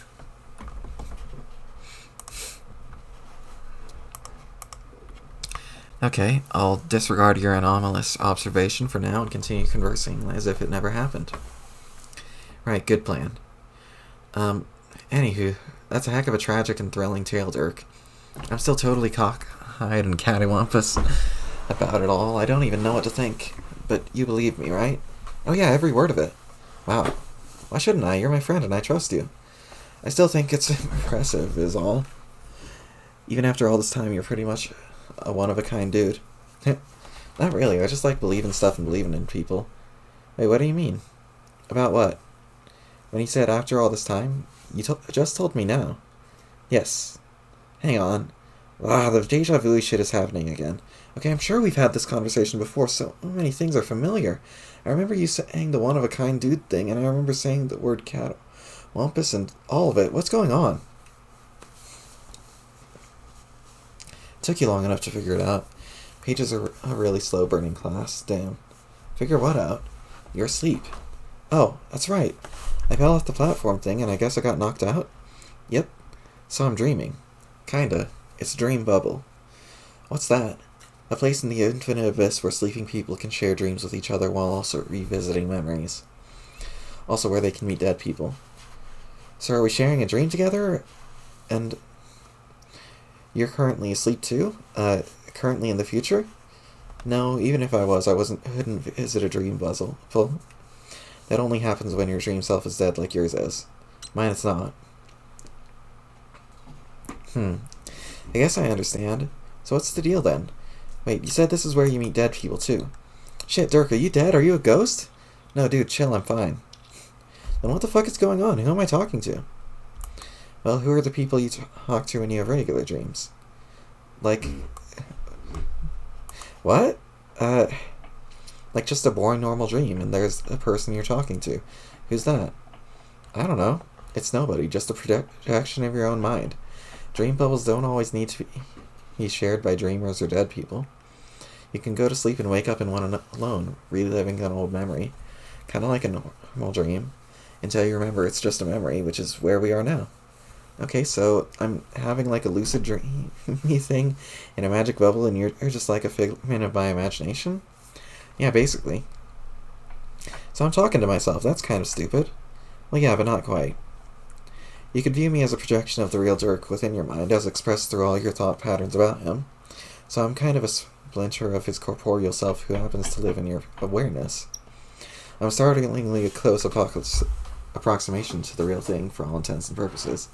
Just how startlingly close are we talking? I'm not going to give you a bogus percentage like the glasses, 'cause that's not my shtick. But pretty damn close. Okay, that's fair. But, man, there's something that feels kind of weird about this. You being in my head, it's a little messed up. What's messed up about it? You were the one who put me here, with your intimate understanding of all his mannerisms and predilections. And a splintered existence is pretty much how he rolls. This is how shit is, bro. Okay, I'm sorry for saying it's messed up, but it's still kind of a bit frustrating. I've been trying to talk to you all day, but all I get is your pesky responder bedeviling me at every turn, and your friggin' robot punching me across the ocean, and then throwing a weird tantrum and ripping his nuclear heart out in front of me. And if that weren't enough, I tumbled off the doohickey and knocked myself out, and now I'm strolling down memory lane with your fake brain ghost. It's like you're surrounding me from all sides with limitations of yourself, but never the real you.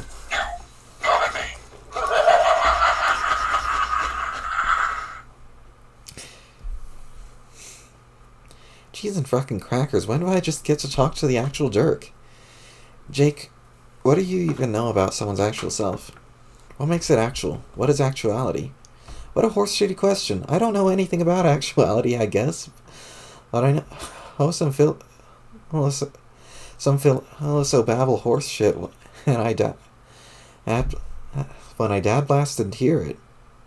I'm just saying, this isn't really your field of expertise. Dirk is the heart guy. He's the one walking the path of self, even when he doesn't know it, like right now. But what does that mean, and how can you really be made of only my thoughts when I don't even know what you're talking about sometimes? Or when I didn't know some of the things you're telling me, like about being in a dream bubble. How can I tell myself about that stuff? Your brain's ghost, or... Who says you don't know these things on some level? I don't think I do. I have no business knowing these things. Pages have a lot of untapped potential. That's practically all there is to the class, actually. But when they eventually find it, look out. And the ones who deal in hope? Shit, man. I'm scared of you already, and I'm not even real.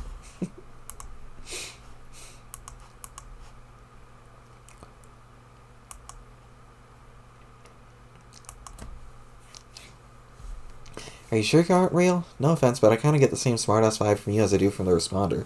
Like, I have the same basic personality as Dirk, but without any accountability or anything. So let me just be kind of a flip and mess with this Jake fella's head. You know what I'm saying? Yes, that's a surprisingly decent observation about me. Yeah, see, I think I maybe did a little too good a job brain cloning you. This is way too much like talking to the real fake Dirk. Holy cow, what a dumb sentence that was. You did do a good job. A perfect job, in fact. Untapped potential, remember? I don't think one of Dirk's splinters could exist nearly as well in anyone's mind other than yours. Well, that's just spiffy for me, but I'm starting to feel somewhat like I'm being haunted by you now. I just want to talk to my real buddy, and by real, I just mean the original guy. What do you even want to say to him? I don't know. It's not like you can keep any secrets from me here. I pretty much am your brain. Ah, don't say that. That's so weird. You do realize he's coming for you. Dirk in the real world. The man has his designs. Yes, I know. Want to talk about it? With you? No, that's like talking to him about it, which is really like really jumping the gun, I think. What better chance is there to try talking about it than with a stunt double for your hyper-aggressive hooter within the safety and privacy of your own mind? But I can't yet. I just can't. There are some feelings I'm not sure how to put into words yet, and doing it in front of you, whether you're a stunt double or a brain puppet or whatever, just makes me feel uncomfortable. So there are feelings you don't want to try to put in words, even while you're dwelling entirely within the realm of your own mind? Yes. What is so hard to understand about that? What about the spider ghost? Huh? The girl you saw. When you got fucking clobbered by Dirk's robot and then you passed out. You dreamed about a spider ghost alien girl. Oh yeah, what about her? You like her? Man, what? That's dumb. I saw her for 3 seconds and she waved at me and I woke up. And it took all of 3 seconds for you to fall in love with the cute spider ghost. Why do you keep calling her a ghost? Because she's been dead for a zillion years, dude. Oh, well, holy shit. That won't change the fact that you like her. Let's not pretend it will. You're going to make things complicated for yourself. No, I won't. Yeah, you will. You're too fucking wishy-washy. Between Dirk, Spider Ghost, Jane. Man, poor Jane. What about Jane? You tell me. What was even the deal with that? Our last chat ended on a very pleasant and amicable terms. She was upbeat and chipper as ever. I fail to see what reason one might have to feel sorry for her. Yeah, you totally read her like a book. Really handled the conversation like a champ. Wait, didn't I? Look out, bitches, it's Jake Hasanova, Lady Slayer English. He's packing heat and is frequently able to parse the literal meaning of things women say. What are you getting at? We're running out of time. She'll be here soon. Jane? No, doofus, spider ghost. Whoa. Okay. Where? Wait, she is? Oh, fuck. Look at you, I'm telling you. 3 damn seconds of ogling an alien in a blue dress and you're completely hopeless. Stop fidgeting around like that. Your hair looks fine. Do you want me to tell you how your breath smells? Screw you, I am cool as such a cucumber. Okay, then. Why? Does my breath not smell okay? You're dreaming, Jake. Your breath is only a thing if your brain wants it to be. Oh, okay. Whew. When's she coming? Why is she visiting my dreams? Soon. She's been waiting for the right time to enter. Waiting for you to snap out of the memory. Clearly the girl has the patience of a saint. Alright. Dang, it's warm in this dream bubble. How can I be sweating in a dream? Where do I keep the damn towels? Will you calm the fuck down? I'm a figment of your imagination, and you're still making me nervous.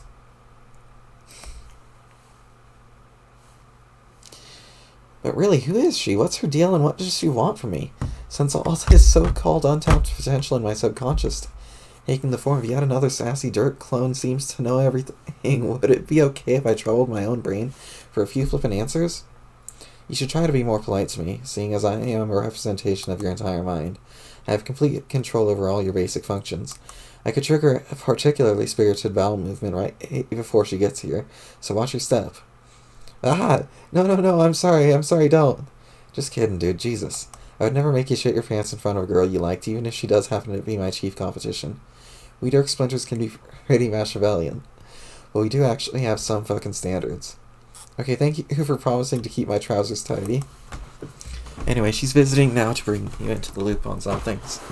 Important details you should know about your relation to the bigger picture. The much, much bigger picture. Whew. I still don't understand how you know, or excuse me, my brain knows this stuff. Because I'm a page? How does that make sense? And also, if you know the things he'll say, why don't you tell me these things? Intuition and the subconscious mind are powerful things when harnessed the right way.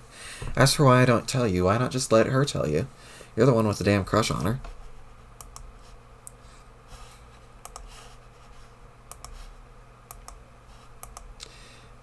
Oh, dude, she's here. Shush. I know. Oh, man. What the fuck are you looking at me for? Say something to her, jackass. Okay, I will. You're distracting me, though. Can you scoot over a bit? Oh my god, fine. Hi there. Welcome. Don't mind him. He's just a brain clone of my best friend. I know that sounds crazy. Bro, she can't even see or hear me. You're making a fool of yourself. Wait, she can't? You didn't tell me that. You're really throwing me off here. I don't know. I guess I didn't think you were going to have a neurotic meltdown at the sight of a girl. I thought you were supposed to know stuff like that, seeing as you're literally my brain. God damn it, will you just chillax and woo this fucking ghost, babe? How can I chillax when you keep talking to me? It's really disconcerting. You're totally embarrassing yourself, dude. You're talking to nobody. Man, I'm starting to feel bad for her spider ghost. Look at her, she's getting uncomfortable. Shh, just shut up, I can't think. You're being so lame. I don't care if I'm a figment of your imagination or not. I can't take this bullshit. Either you get your shit together and put moves on this dead space vixen, or I start fucking with your vortex to make you pop a dream boner. Oh god, no, don't you dare. You don't think I'll do it? No, please, do not give me a boner jerk. Sorry, Jake, the plan's in motion. Next stop, boner sitting. So that was the plan all along, to give me a boner? And you got one. You motherfucker. Oh, false alarm. I see. Very funny, cool guy. I think you're full of shit. You're bluffing. You don't even have the power to give me a phantasmal erection. Jake, please. Members of the Juggalo party aren't the only ones who can pitch a big tent. Then go ahead. Make my fucking day. I'm ready for you. You think I'm afraid? I'll take your boner magic like a man. I'm not ashamed. I will stand tall and proud and full mast in front of this pretty alien. Do your worst, you bastard. This is so stupid. You're out of your mind, and this is coming from your mind itself. I can't even watch this. I'm out of here. Well, good riddance to ironic hipster douchewad rubbish is what I have to say about that. I wonder what Jack's up to right now. What? I mean, what? Who's Jack? Just talk to the girl, okay? You have some damage control to do. Jack starts jailbreak adventure.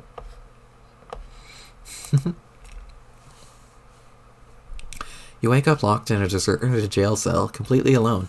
There's nothing at all in the cell, useful or otherwise. Jack attempts to pry open the window. There are no objects around with which to pry open the window. Look at that. This frame is precisely identical to the previous frame. You advance nothing whatsoever with that dumb idea. You do realize this adventure is nearing 5,000 panels. And now we have to watch you flounder around in this jail cell for God knows how long. Exactly how many panels do you want this to go on for? 9,000? Nobody wants that. Nobody ever wants to hear the phrase over 9,000. You need to begin making the better decisions if you want to escape. Jack, get key. What did you not understand about the statement, there is nothing at all in your cell, useful or otherwise? There is no key. There's an extremely crude drawing of a key on the floor. Really, the drawing is so bad it's ridiculous to think some prankster thought it would fool you. Which it did. Whoever drew this key clearly was employing the most primitive drawing tools available. You're obviously being fucked with in this stupid jail cell. You expect that you'll continue to be fucked with, and it makes you wish you could stab something. Jack, get pumpkin. What pumpkin? There's no pumpkin. Once again, there's nothing useful at all in your cell. Useful or... Oh, god damn it. Okay, a pumpkin appears. You guess it must be feeding time for the prisoners. These prostitution jails are like luxury suites compared to the penal systems on Durst. Should be the softest time you ever did. Jack consumes a pumpkin. What a horrible idea. You don't eat fresh produce. The thought is revolting to you. What do you think these sharp teeth are for? Or what's left of them, at least? You have to make a note to file a protest with your lawyer, complain of cruel and unusual treatment. Their coddling criminal justice system will undoubtedly see to it that you're given some proper meat to consume. Perhaps a prime cut of filet mignon, as if you're a guest of honor. With a bunch of powder puffs with all What a bunch of powder puffs with all their hamby-pamby morals and compassion. This kingdom makes you sick. Jack looks out the window.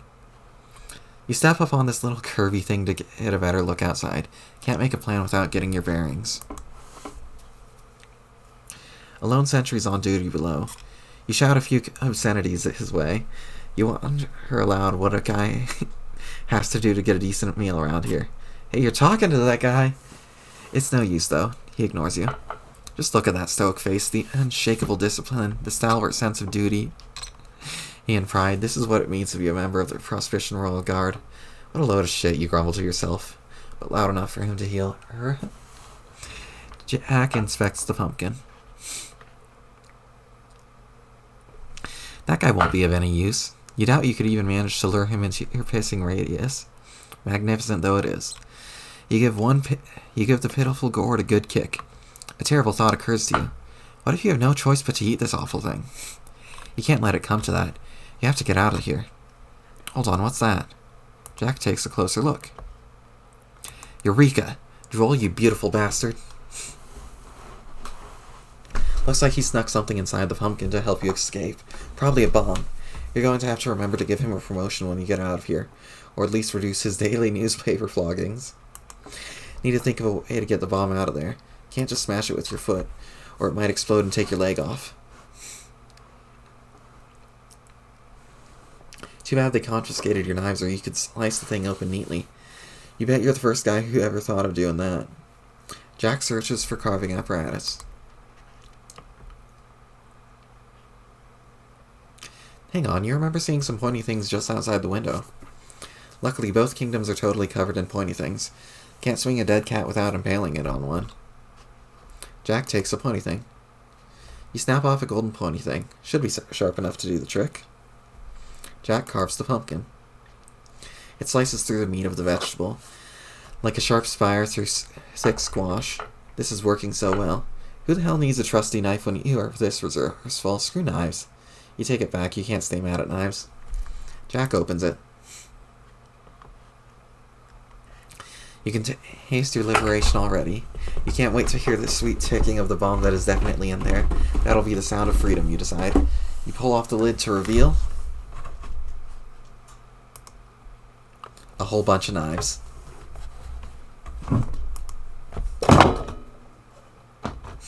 God damn it, Droll. He's not the sharpest tool in the shed. Although now that you might think of it about it, he might be by default, since he just sent just about all the he just sent you all the sharpest tools in the shed. Oh well. You can probably get some use out of these. You've never been disappointed to receive a pumpkin full of knives, and you're not about to make any exception. Jack empties the pumpkin on the floor. You take a quick inventory of all the smuggled contraband. Hold on, looks like he snuck something else in the pumpkin under all those knives. Something compromising. Jack examines the compromising material. The Droll knows what it's like spending long cold nights alone in the clink. A man needs a little reading material to keep him company, if you know what he means. If your skin wasn't made of polished jet carapace, your cheeks would be turning bright red. No one can ever know about this. You must destroy the evidence, or disguise it somehow. Jake forges a blade out of the illicit literature. None shall be the wiser. It is the perfect crime. When you bust out of prison, you should be locked right back up because of how perfect this crime is. Jack throws a knife down there to get that guy's attention. This should get that guy's attention. Unfortunately, only keeps his attention until he dies, which is almost instantly. You need to come up with a better plan. While you would argue that random stabbings are their own reward, they aren't getting you any closer to escape. Jack examines the exit.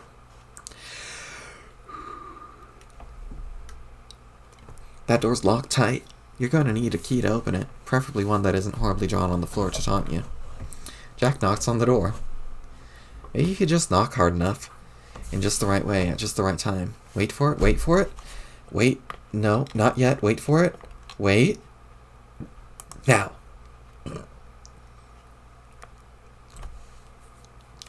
Your clumsy fist accidentally flies through the bars, knocking out a passerby. Keys from his key ring jangle to the floor. It is quite possible one of those keys will unlock your door, but they're all well out of reach by now. What next, genius? Jack uses the knife to snag one of the keys off the floor. You see if a knife can adequately lengthen your reach, but it's no use. They're still just outside of your modest slashing radius. No dice, need a different approach. Wait a minute, another guard notices your unauthorized tomfoolery and radios for backup. Jack beckons the other guard over. He looks none too pleased by your misbehavior. This will surely result in reduced rations. You can expect to find a slightly smaller pumpkin in your cell come sky rise, mister. You keep beckoning him, just a little closer, a little closer. Jack convinced the second guard to pick up the keys for you. You use a little persuasion to see if you can get him to... Jack, no! That is not how you convince people to do something. You're supposed to stay stabbing until after you intimidate him into doing what you want.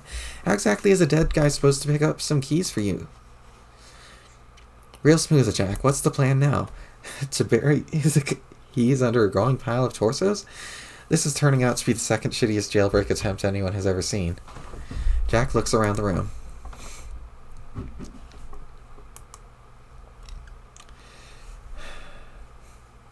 The only remaining thing in the room worth noting is in the other corner of your cell. Just a transport pad prisoners are supposed to use as a waste receptacle. These were decommissioned in Durst prisons a long time ago. Too many prisoner suicides and severed heads showing up on the waste bins. None of those auto decapitations were authorized on the right paperwork, so privileges had to be suspended. You hear the door open and slam shut. Someone else is in your cell.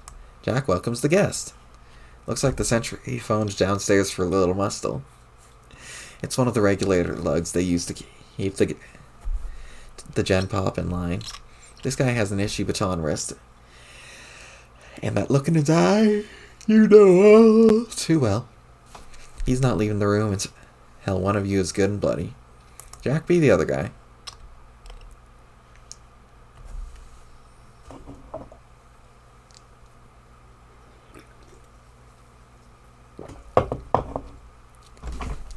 You attempt to beat this guy down here, but you can't beat this guy down here because he's dead.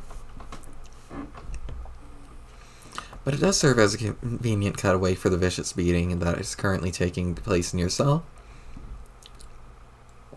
We don't need to be watching that kind of prison brutality. We take our sweet time noting his dead body, while terrible noises can be heard from your prison window. Okay, that should be long enough. You can stop being this guy now. Jack, stop being that guy. You stop being that guy, that other guy, in time for us to see that you've finished quickly and cleanly subduing the... Jack, the man is dead. Stop that. Jack. Jack apologizes to the guard's body. You start to feel sorry for stabbing that guy with 7 knives in the back and bashing his face against the door 89 times. Well, maybe not all 89. For the first 88, you felt pretty good.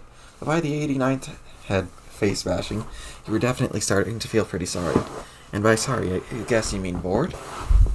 Anyway, you mutter something under your breath that could easily sound like an apology to someone who wasn't listening very well. Jack gives the guy a proper funeral. Whatever the state of your contrition might be, there can be no question about it. A man dedicated to royal service deserves a proper and dignified funeral. However, since there's no casket in your cell that is nearly big enough for this slug's hefty torso, you'll have to improvise. Jack seeks an alternative casket. You sever the guard's head with your most trusted of all trusty knives, and begin sizing up that hollowed pumpkin. It'll definitely be snug, but you think you can make it fit? Jack makes it fit. You don't care what anyone says. You say this pumpkin was made for this fucker's melon. Fits like a damn gloves. Jack closes it up. Perfect. A textbook burial for a man of honor and distinction. The sacrifices made by our public servants just don't get anywhere near the respect they deserve, you think? Jack brings the casket over to the receptacle. His funeral will not be complete without a proper send-off, but a stinking garbage dump is no place for the head of a brave soldier to rest. No, you must first make some modifications to the device. Doing hard time behind bars will motivate a man to learn a trick or two when it comes to systems like this. Jack pries open a panel with the knife. You open it up and switch a few wires around there. Now, instead of a nasty old pile of rotten pumpkin matter, the destination should be the throne room of the Prohibition Palace. Surely the Queen will want to be alerted to the noble sacrifice of this brave warrior so that arrangements can be made to honor the hero. Jack sends him off.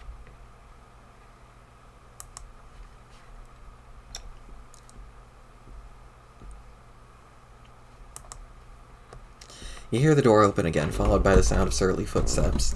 Could it be that another glutton for a good face bashing has decided to visit your cell? Jack greets the visitor. Ah, you see, it appears there are quite a few said gluttons this time. Settle down, gentlemen. There is more than enough face bashings to go around. Jack, quick, be the other guy again. You be the other guy again while they beat you senseless. Other guy, be Jake.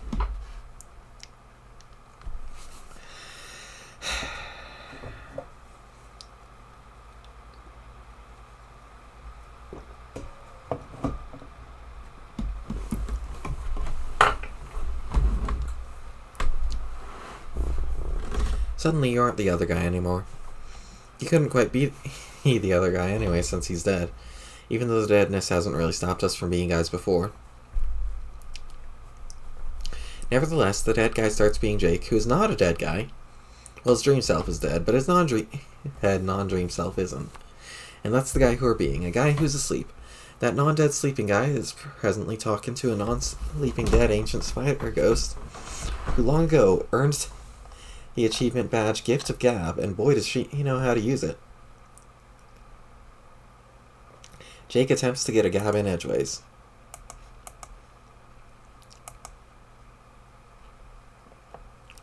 Well, Jake, don't you have anything to say? I think I've spent enough time introducing myself. You've hardly said a word. It'd be nice to know whether my long story has confounded you in any particular way, or if you're just being shy. Yes? Jake, I understand this is all very much to learn all at once. But do you really want me to keep speaking until I'm blue in the face? Gulp. You appear to be perspiring heavily. There's no reason to be so nervous, especially considering you're only dreaming. Shit. Sorry, I don't know where I put the dream towels. It's okay. Well, at the risk of talking about myself a little more, I feel it would be dishonest not to confess. What? I am a fairly gifted psychic. Well, really? Yes. Like you can see the future?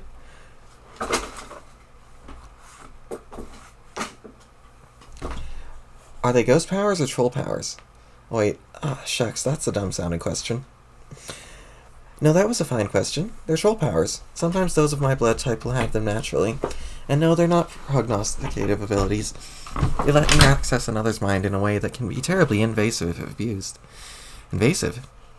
Yes, including the ability to control minds when exploited fully. Uh-oh. Knock some stuff over. 1 second.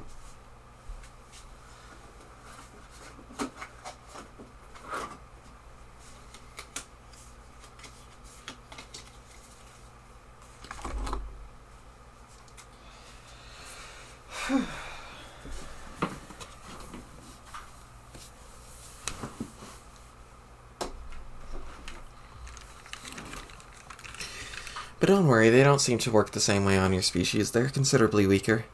The most I can do is get an empathic impression of your emotional state. So if I speculate that you're shy or nervous, it's because I can sense that you are. Oh man, you're kidding. So much for trying to be cool, I guess. Although I probably blew that when you saw me yelling at nobody about boners and stuff. I wouldn't say you blew it, but that was certainly odd. Who were you talking to, if you don't mind my asking? That was like the brain ghost memory splinter of my best friend Dirk, who's stuck in my head and you can't see. And he was kind of hassling me and trying to get me to talk to him about how his real self has a thing for me. But I kind of think it would be weird to talk to his brain imposter about that, at least for now. And then he showed up and he caught me at an awkward moment where he was threatening to make some bodily functions happen in front of you as a joke, which would have been embarrassing as all blasted heck. But now it turns out you can read my mind too, so I'm surrounded by brain invaders. You seem a cool area. But, when am I going to wake up? I'm not a brain invader, though. I said I can only sense your emotions. I think it's polite to let people know before long, otherwise I begin to feel a bit underhanded. Okay, I guess that's not too bad. I think I can keep my feelings buttoned up. That is what strong and adventurous gentlemen do, I think. They keep a stiff upper lip even on the inside. That way they're never embarrassed and feel slightly more brave about stuff. But you don't have to. That was not the point of my telling you. I'm used to sensing many things from people. There aren't any feelings you could have that would be surprising to me or compromising to you. I really just want you to relax for the brief time we have in this bubble and talk to me. Gotcha. But what should I talk about? Well, I've spent almost no time examining this iteration of your universe. The gods have given me very little access to it through memories of others until now.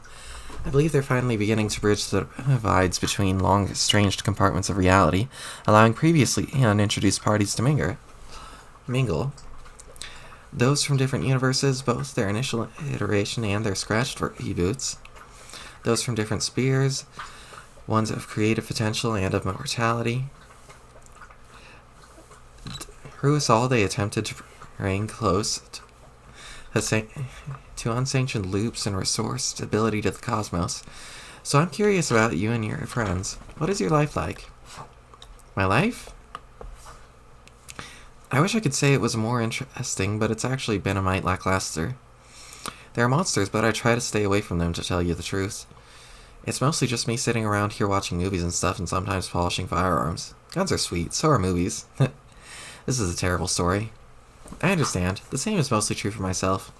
I can sense that you are either very impressed or in some way intimidated by me, but when it comes down to the basics, the description of my life would be boring as well.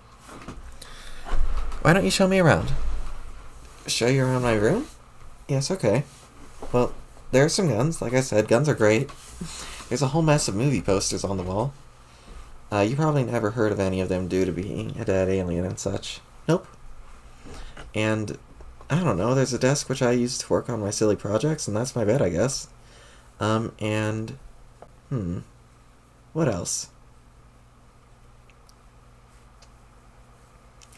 Dude, just FYI, you've been kind of staring at her.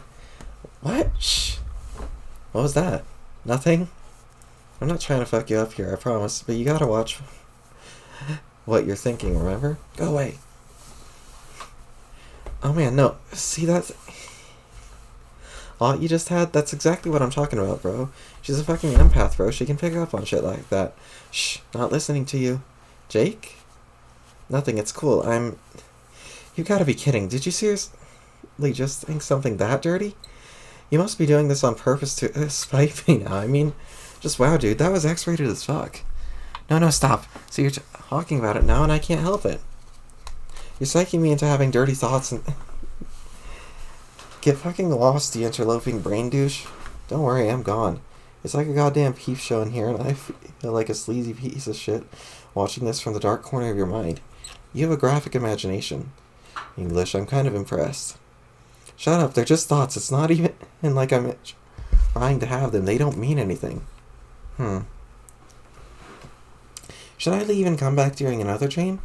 No! Okay then. What's this, an illustrated story of some sort? Oh hey, whoa. Huh. Let's not worry about that, it's nothing really. Here, give me that, okay? Why are you getting flustered about this literature? Is it pornographic? It does not strike me as indecent at a glance, though maybe our cultures have different standards. What? No, it's not that at all. It's just, I don't know, it's just a nerdy comic I read. It's no big deal. There's gotta be other stuff to talk about. Let's see. Jake? Huh? You know, it's not the first time I've sensed that someone felt a flushed attraction for me. A flushed what's it? Oh my flipping gosh.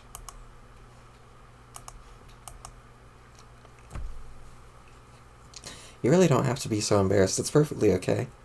Oh god, I knew you said it's my stupid sexy thoughts. I knew it. God damn you, bogus brain strider. Someone needs to just kill me. Or at least make me wake up. This is so humiliating. I don't even... Can you please just slap me really hard? If not in retribution for my ungentlemanly train of thought, then at least just get me to wake up and save me from my own ceaseless buffoonery.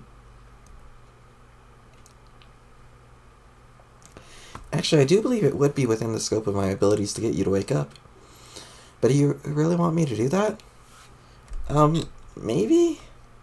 If it is true that you think I'm attractive, then why wouldn't you want to spend a little more time in here with me? What's the harm?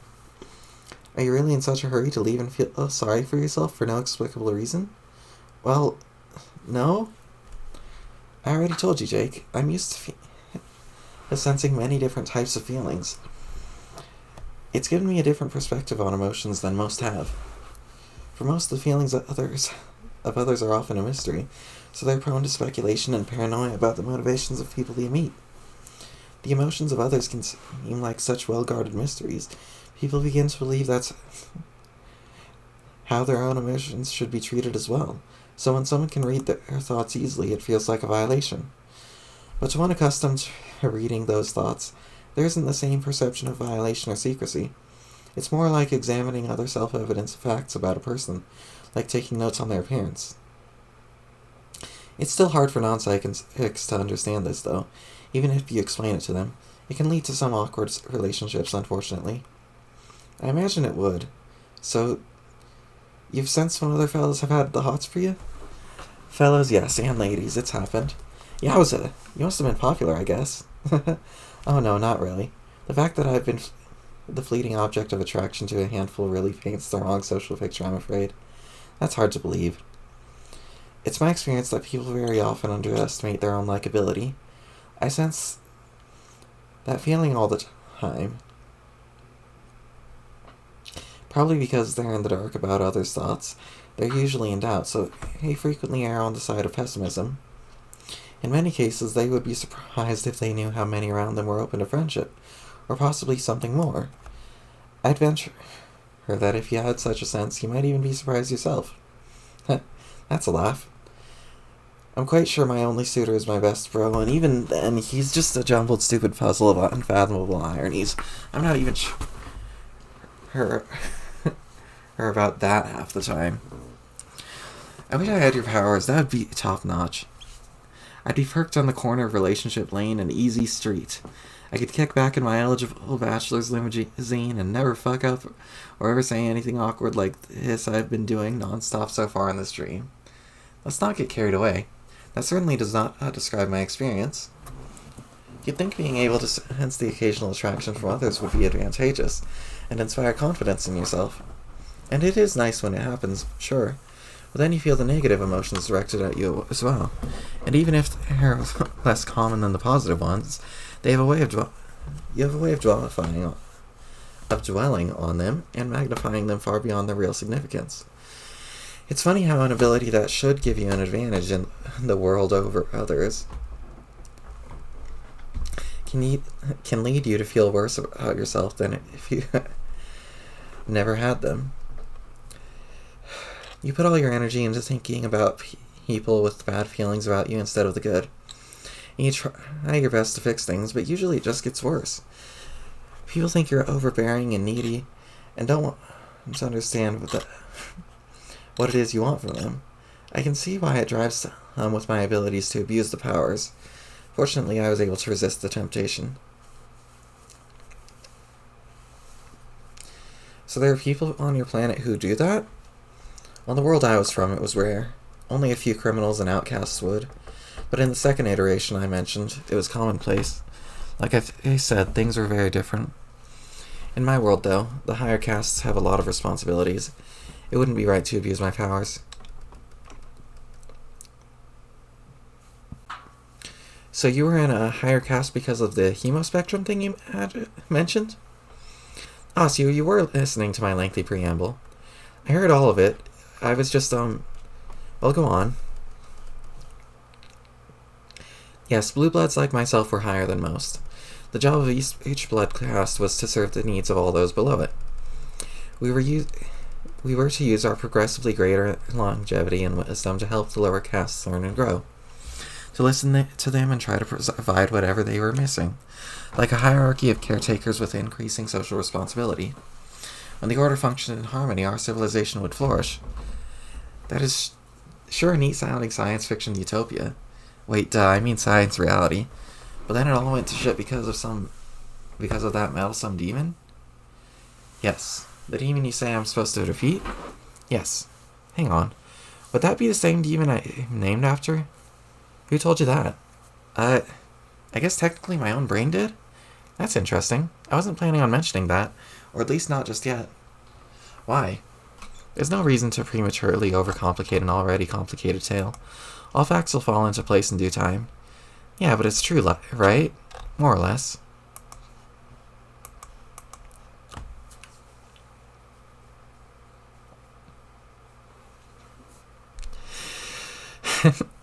Can you tell me anything more about this demon? All I know is he might be a skull monster. Wait, he is a skull monster, right? He's most certainly a skull monster. A very big and angry skull monster. Yes. Okay, but I feel like I should know more about him if I'm supposed to kill him. I didn't say you were supposed to kill him. He can't be killed.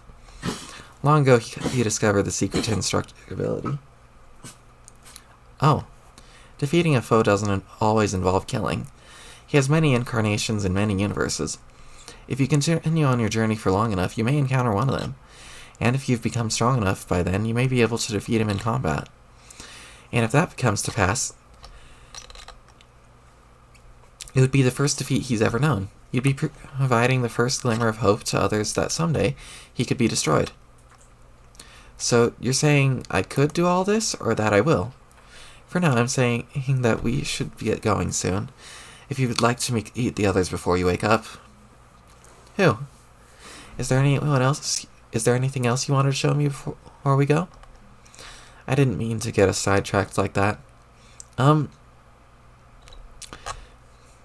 just some boring junk. There are these fanciful branches, but I don't know where they came from. I suspect dream sorcery. They're from someone else's memory. Are they from a wizard's memory?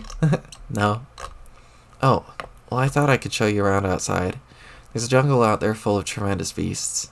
Not anymore.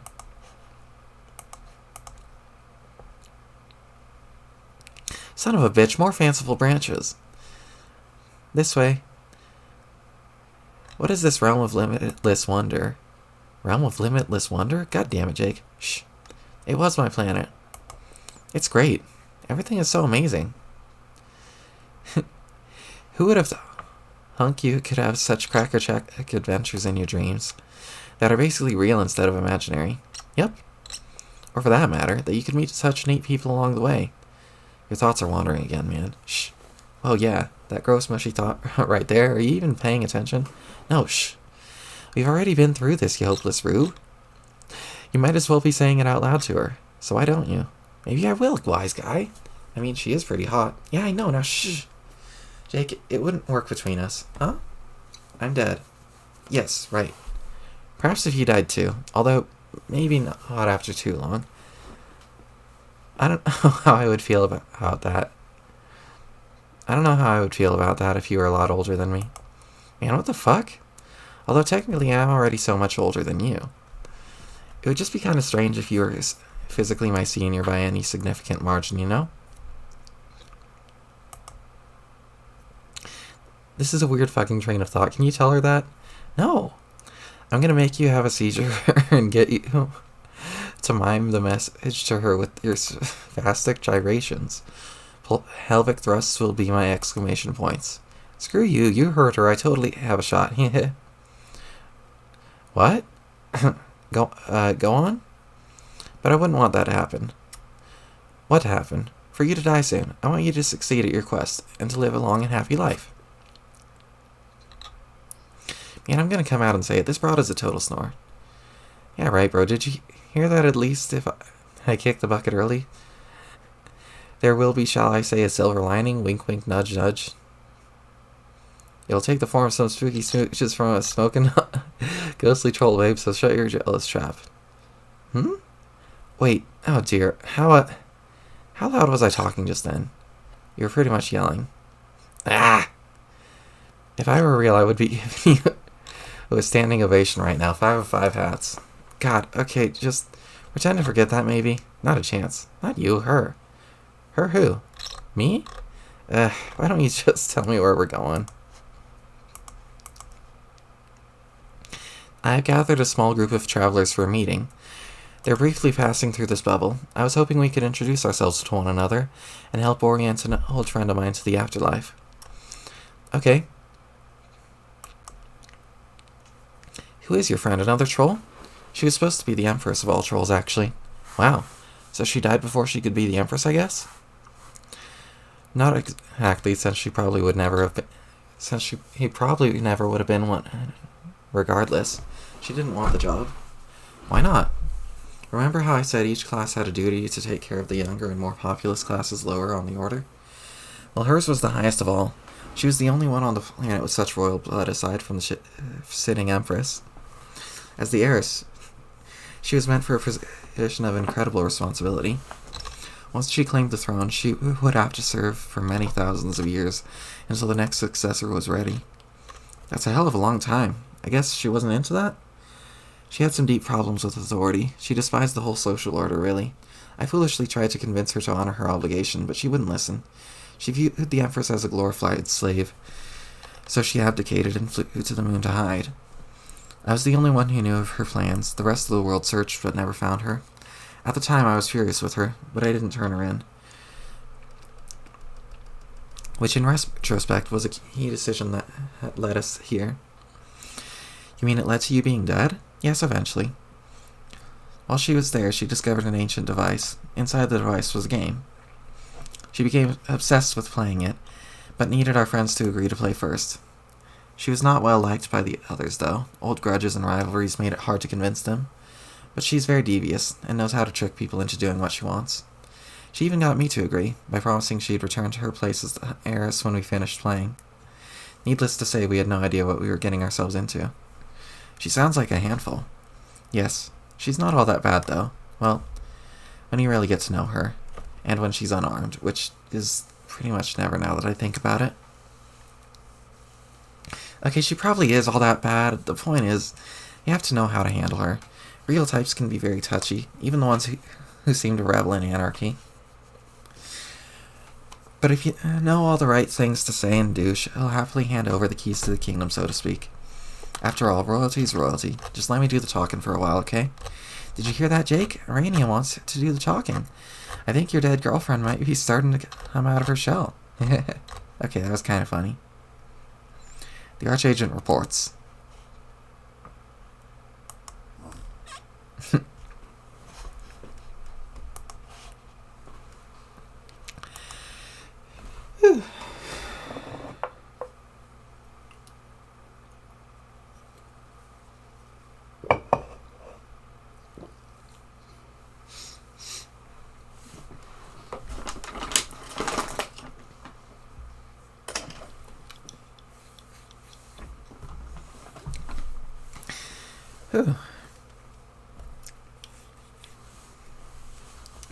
The Archagent cannot submit the paperwork for his daily report because the Archagent is in jail.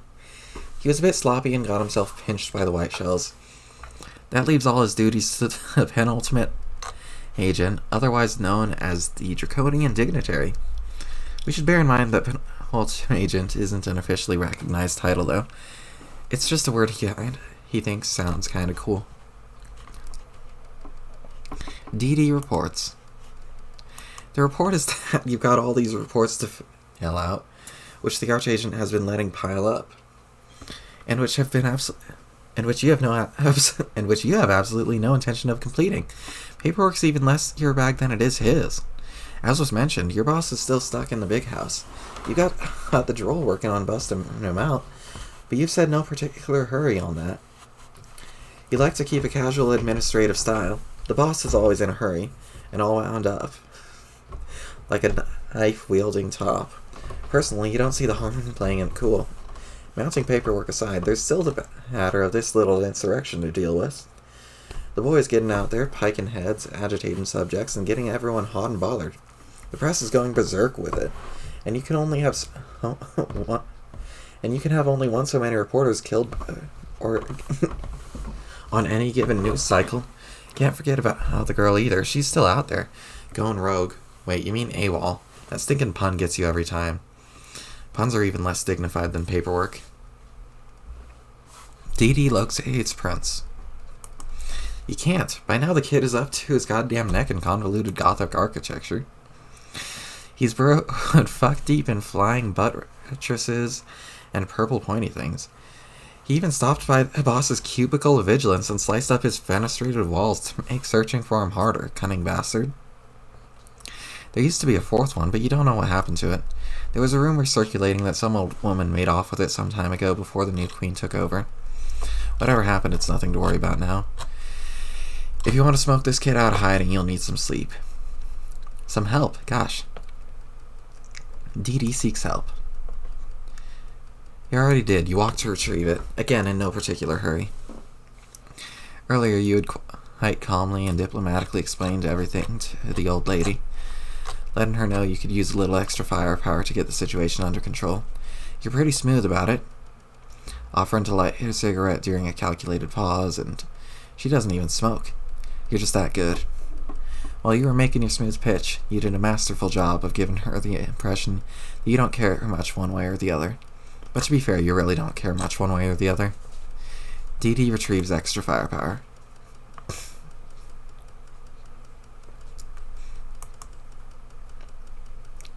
In response, the Dame gave you clearance to employ the service of Drone Gorg, the flagship battle mech of the Imperial fleet she keeps stationed on some other damn planet. You're not sure where it is or what it's called. Hell, if that's any of your business. DD mounts Drone Gorg and rides into battle. No, you'd feel completely ridiculous piloting that thing. It's a bad look for you. No style at all. Only an utter fool would get a kick out of prancing around in that asinine get-up. It was a classy gesture by the Queen, but you told her you'd have to pass.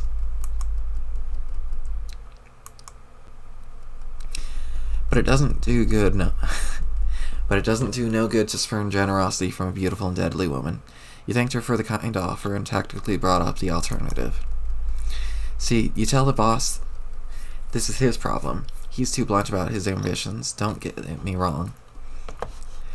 Don't get you wrong. It's all well and good for a man to keep his eyes on the prize, but he doesn't always need to step over 1,000 corpses and swim across rivers of blood to get there. You remind him there are slicker ways to make your moves, especially when it comes to a lady. Now that you think about it, Slick would be a good ironic nickname for him. Might be good for a laugh calling him that. Or it would be if you ever actually laughed. The point is,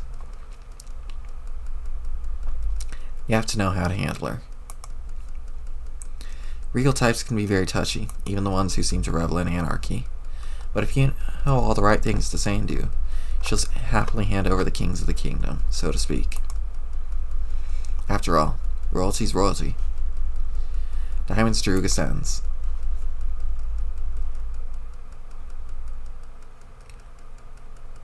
Make her a member of the midnight crew.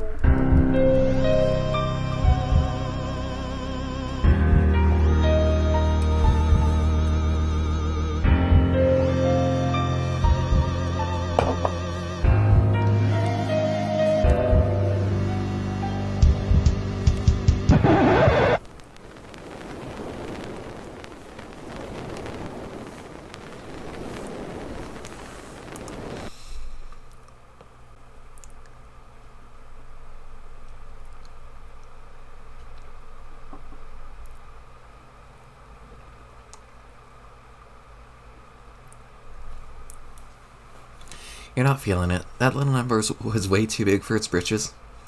You could just tell it was gonna blast off, and next thing you know, everyone's on their feet cutting a rug, making complete fools of themselves. This ain't no sock hop. Why does everything have to be so flashy and frenetic? What's the big hurry, anyway? Sure, you're gonna put the ring on, but when you're good and goddamn ready. Maybe do a little reading first. Have another smoke. Finish your coffee, listen to some real music. Everybody needs to calm the fuck down.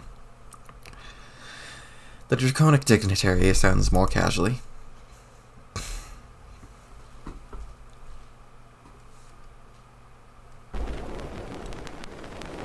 I hate a moral coward, one who lacks a manly spark. I just detest a man afraid to go home in the dark. I always spend my evening where there's women, wine and song. But like a man, I always bring my little wife along. I'm a member of the midnight crew. I'm a night owl and a wise bird too. Home with the milk in the morning, singing the same old song. Rise with the moon, go to bed with the sun. Early to bed and you'll miss all the fun. Bring your wife in trouble, it will never trouble you. Make her a member of the midnight crew. Wah wah wah wah wah wah wah wah. The fun doesn't stop till 12 on happy old Broadway. So what's the use of going home until the break of day? Now something confidential, whisper not above a breath. I once went home at 2 a.m. and scared my wife to death. I'm a member of the midnight crew. I'm a night owl and a wise bird too. Home with the milk in the morning, singing the same old song. Rise with the moon, go to bed with the sun. Early to bed and you'll miss all the fun. Bring your wife in trouble, it will never trouble you. Make her a member of the midnight crew. Wah wah wah wah wah wah wah wah wah. I never shall forget the night I made 6 rappers run. Although I didn't have a knife, a blackjack or a gun, I proved myself a hero of a very high degree. I ran for home and 6 of them were running after me. I'm a member of the midnight crew. I'm a night owl and a wise bird too. Home with the milk in the morning, singing the same old song. Rise with the moon, go to bed with the sun. Early to bed and you'll miss all the fun. Bring your wife in trouble, it will never trouble you. Make her a member of the midnight crew. Make her a member of the Midnight Crew.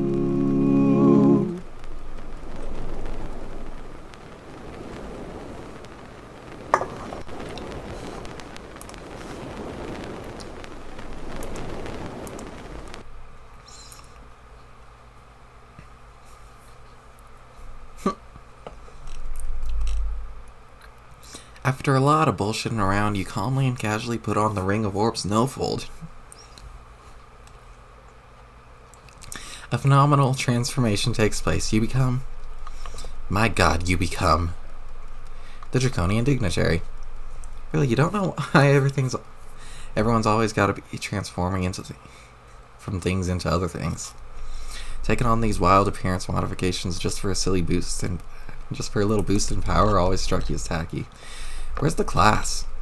It just takes no creative guile for those villain types to grab a little power through such outlandish transformations. No imagination at all. You're utterly astonished by how shitty their imagination is. If their imagination was a face, you'd shoot it in the face.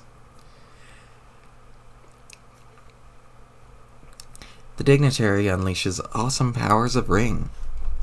Awesome powers? Let's see. You're guessing it can probably make you invisible? Yep, there you go, invisible. Just like you thought. What else is a magical ring of void gonna do? It's like Magic Rings 101, real basic stuff. Okay, that's cool, stop being invisible. You stop being invisible. There's not a lot of style to invisibility, primarily because no one gets to see how damn smooth you're being. It's kind of a pointless power anyway. Some real dime store parlor trickery. That's just a waste of everyone's time. You doubt you'll ever use it again. It's sure not gonna help you track down that elusive kid, but sooner or later he's gonna find out it's much harder to outrun the ring's true power. Use red miles. The kid can't escape the miles. No one can escape the miles. Jane keeps looking for her dad. She's been following a trail of clues on her quest to sleuth out the whereabouts of her errant father. He seems to have left a variety of items behind, in hopes that she might notice and follow him. She's picked up each item along the way, until she reaches the car. It's squeaky clean from today's earlier automotive ablutions, but obviously there's no way she can pick it up. It was probably the last thing he had to leave behind, which means the trail's about to go cold. Hang on, little Sebastian is gesturing further ahead. It seems there's another clue along the path. Jane investigates the clue. It's your dad's wallet. This is surely the end of the line. Ahead is another crypt. You wonder if he went in there? There's another one of these obelisks nearby, shining a light down a pit, serving some dang purpose. Probably has some ridiculous bearing on a puzzle like 5 miles away. Like activating an elevator for a conveyor belt or something that just leads to yet another stupid old skull. Actually, looks like there's one more thing left in the wallet. It's a note. Jane examines the note.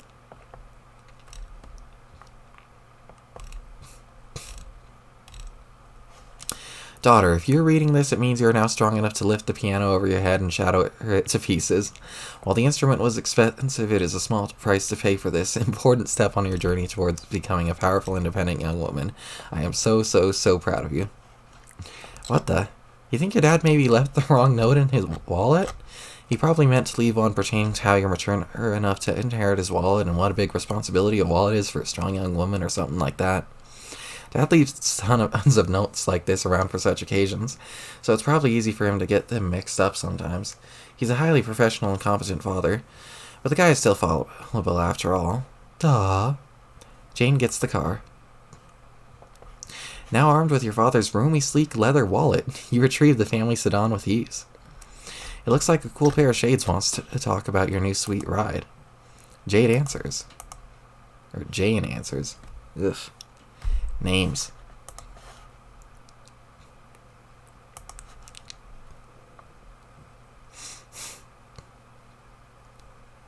Shred it. What? You have the car. Now shred it. Turn it into grist. Oh, no. I'm not going to destroy my dad's car. We need grist, though. We can't get any building done without more. Not to mention the fact that you're not going to be able to make any cool shit. There has to be a better way to gather up grist, though. Well, I think there's supposed to be monsters here. I haven't seen any monsters yet, have you? No, and I can't say I'm too disappointed.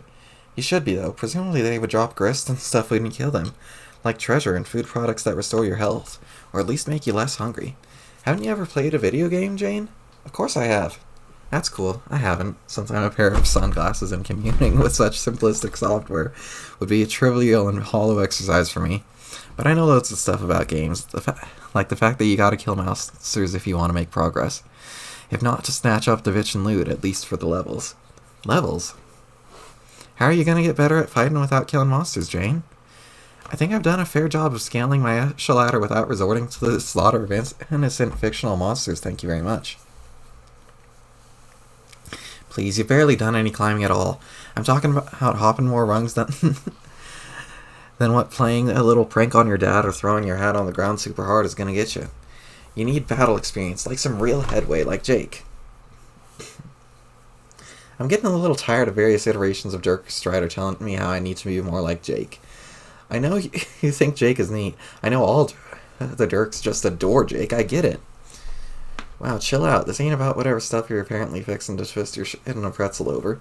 You just need to get stronger is all. Don't you think that's what your dad would want? You don't need to remind me about that. I'm suddenly having flashbacks to a few years ago when he would ambush me almost every day for a pointless round of strife. Boy, does getting spotted with brooms and having cakes shoved in your face get old fast. Yeah, but in the process you got pretty handy with that fork spoon thing, eh? Didn't you? Well, yes. I'm just saying, if you don't run into any monsters on this planet, I think I'm gonna have to head the bunny to sparring mode to help you get along. I'm not gonna spar with little Sebastian. He's too quick and deadly to fight with, and also too adorable. Okay, we'll see about that, but in the meantime, we need to figure out a way of harvesting grist. Let's forget the car, but now that you have the wallet, you can grab much bigger things. Big things have to be worth more grist than all this Picayune bullshit you keep around the house. There's some choice relics in this place. Some of it has to be worth a fortune grist ways. You could be right. I'll give it a try. Jane captchalogs an obelisk. You stick the obelisk in the wallet. Fits like a dream. The ray of light is no longer reflected into the hole. Sorry, puzzles. Jane feeds it to the grist widget. 12,000.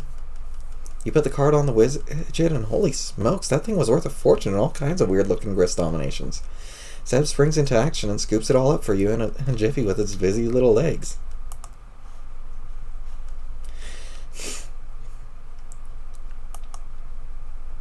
The built-in grist gutter on the widget immediately kicks into action, collecting all the grist overflow exceeding your current low limit.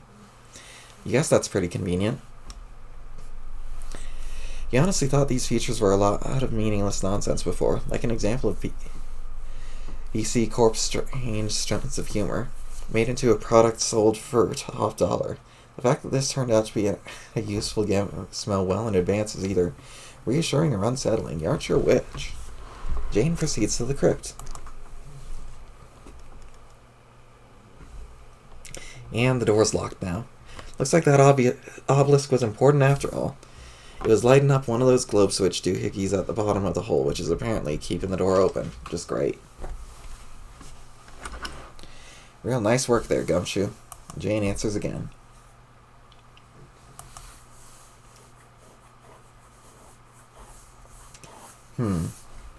Well, let me have it. Have what? A hard time for watching up the pooch. I think I just locked the door with that mutton-headed stunt, and now the mirrored obelisk is good as gone. I wasn't gonna say nothing. Hell, I was asleep at the wheel too while you were busy fucking up. And I have an IQ of, hold on, robo-calculating. Oh, brother. Robo-calculating. About 500 billion. That is really, really robo-smart. Don't get human fresh with me, Crocker. I'm about to bring all 500 billion points of my stringent cyborg IQ to bear on your dumb problem. Check it out. I took notes on the captcha code to the thing, and recorded a digital flash snap of its appearance through my photographic graphic silicon memory canals?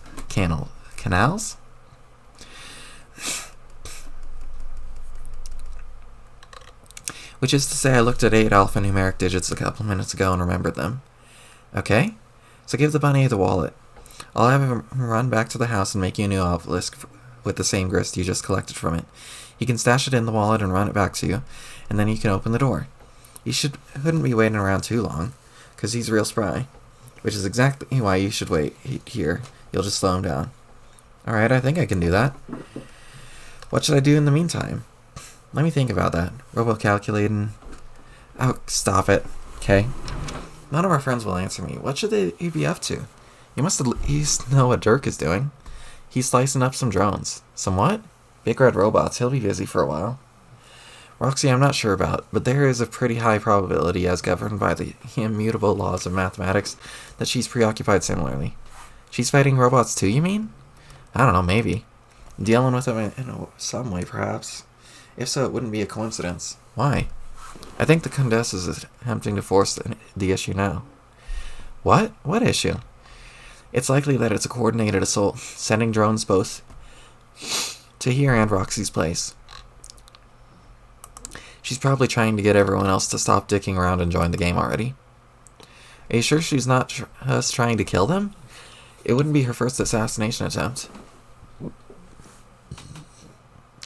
Yeah, but come on, Dirk has been a sitting duck here for years, Roxy too. She could have wiped them out at any time with a swarm much bigger than this one, or just nuked them. Her assassination attempt on you was pretty weak too. But it nearly worked. I'd be dead right now if not for the whims of GCat. Right. Like, I trust the motives of that fucking thing. So you're saying she's only pretending to hunt us?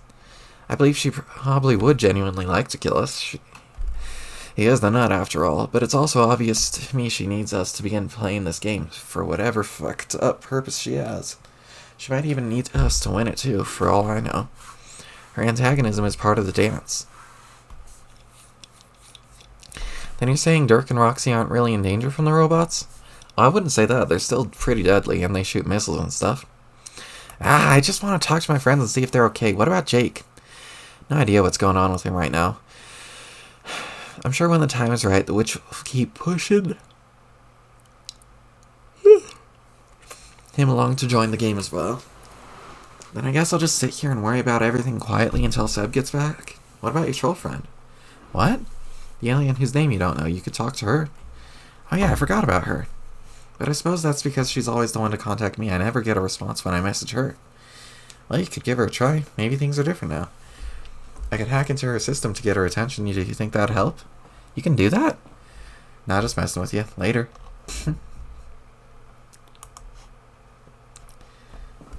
If. Alright. I'm pretty out of breath. I think I'm gonna stop for now. I'm just too out of breath to keep going. Good night and Merry Christmas.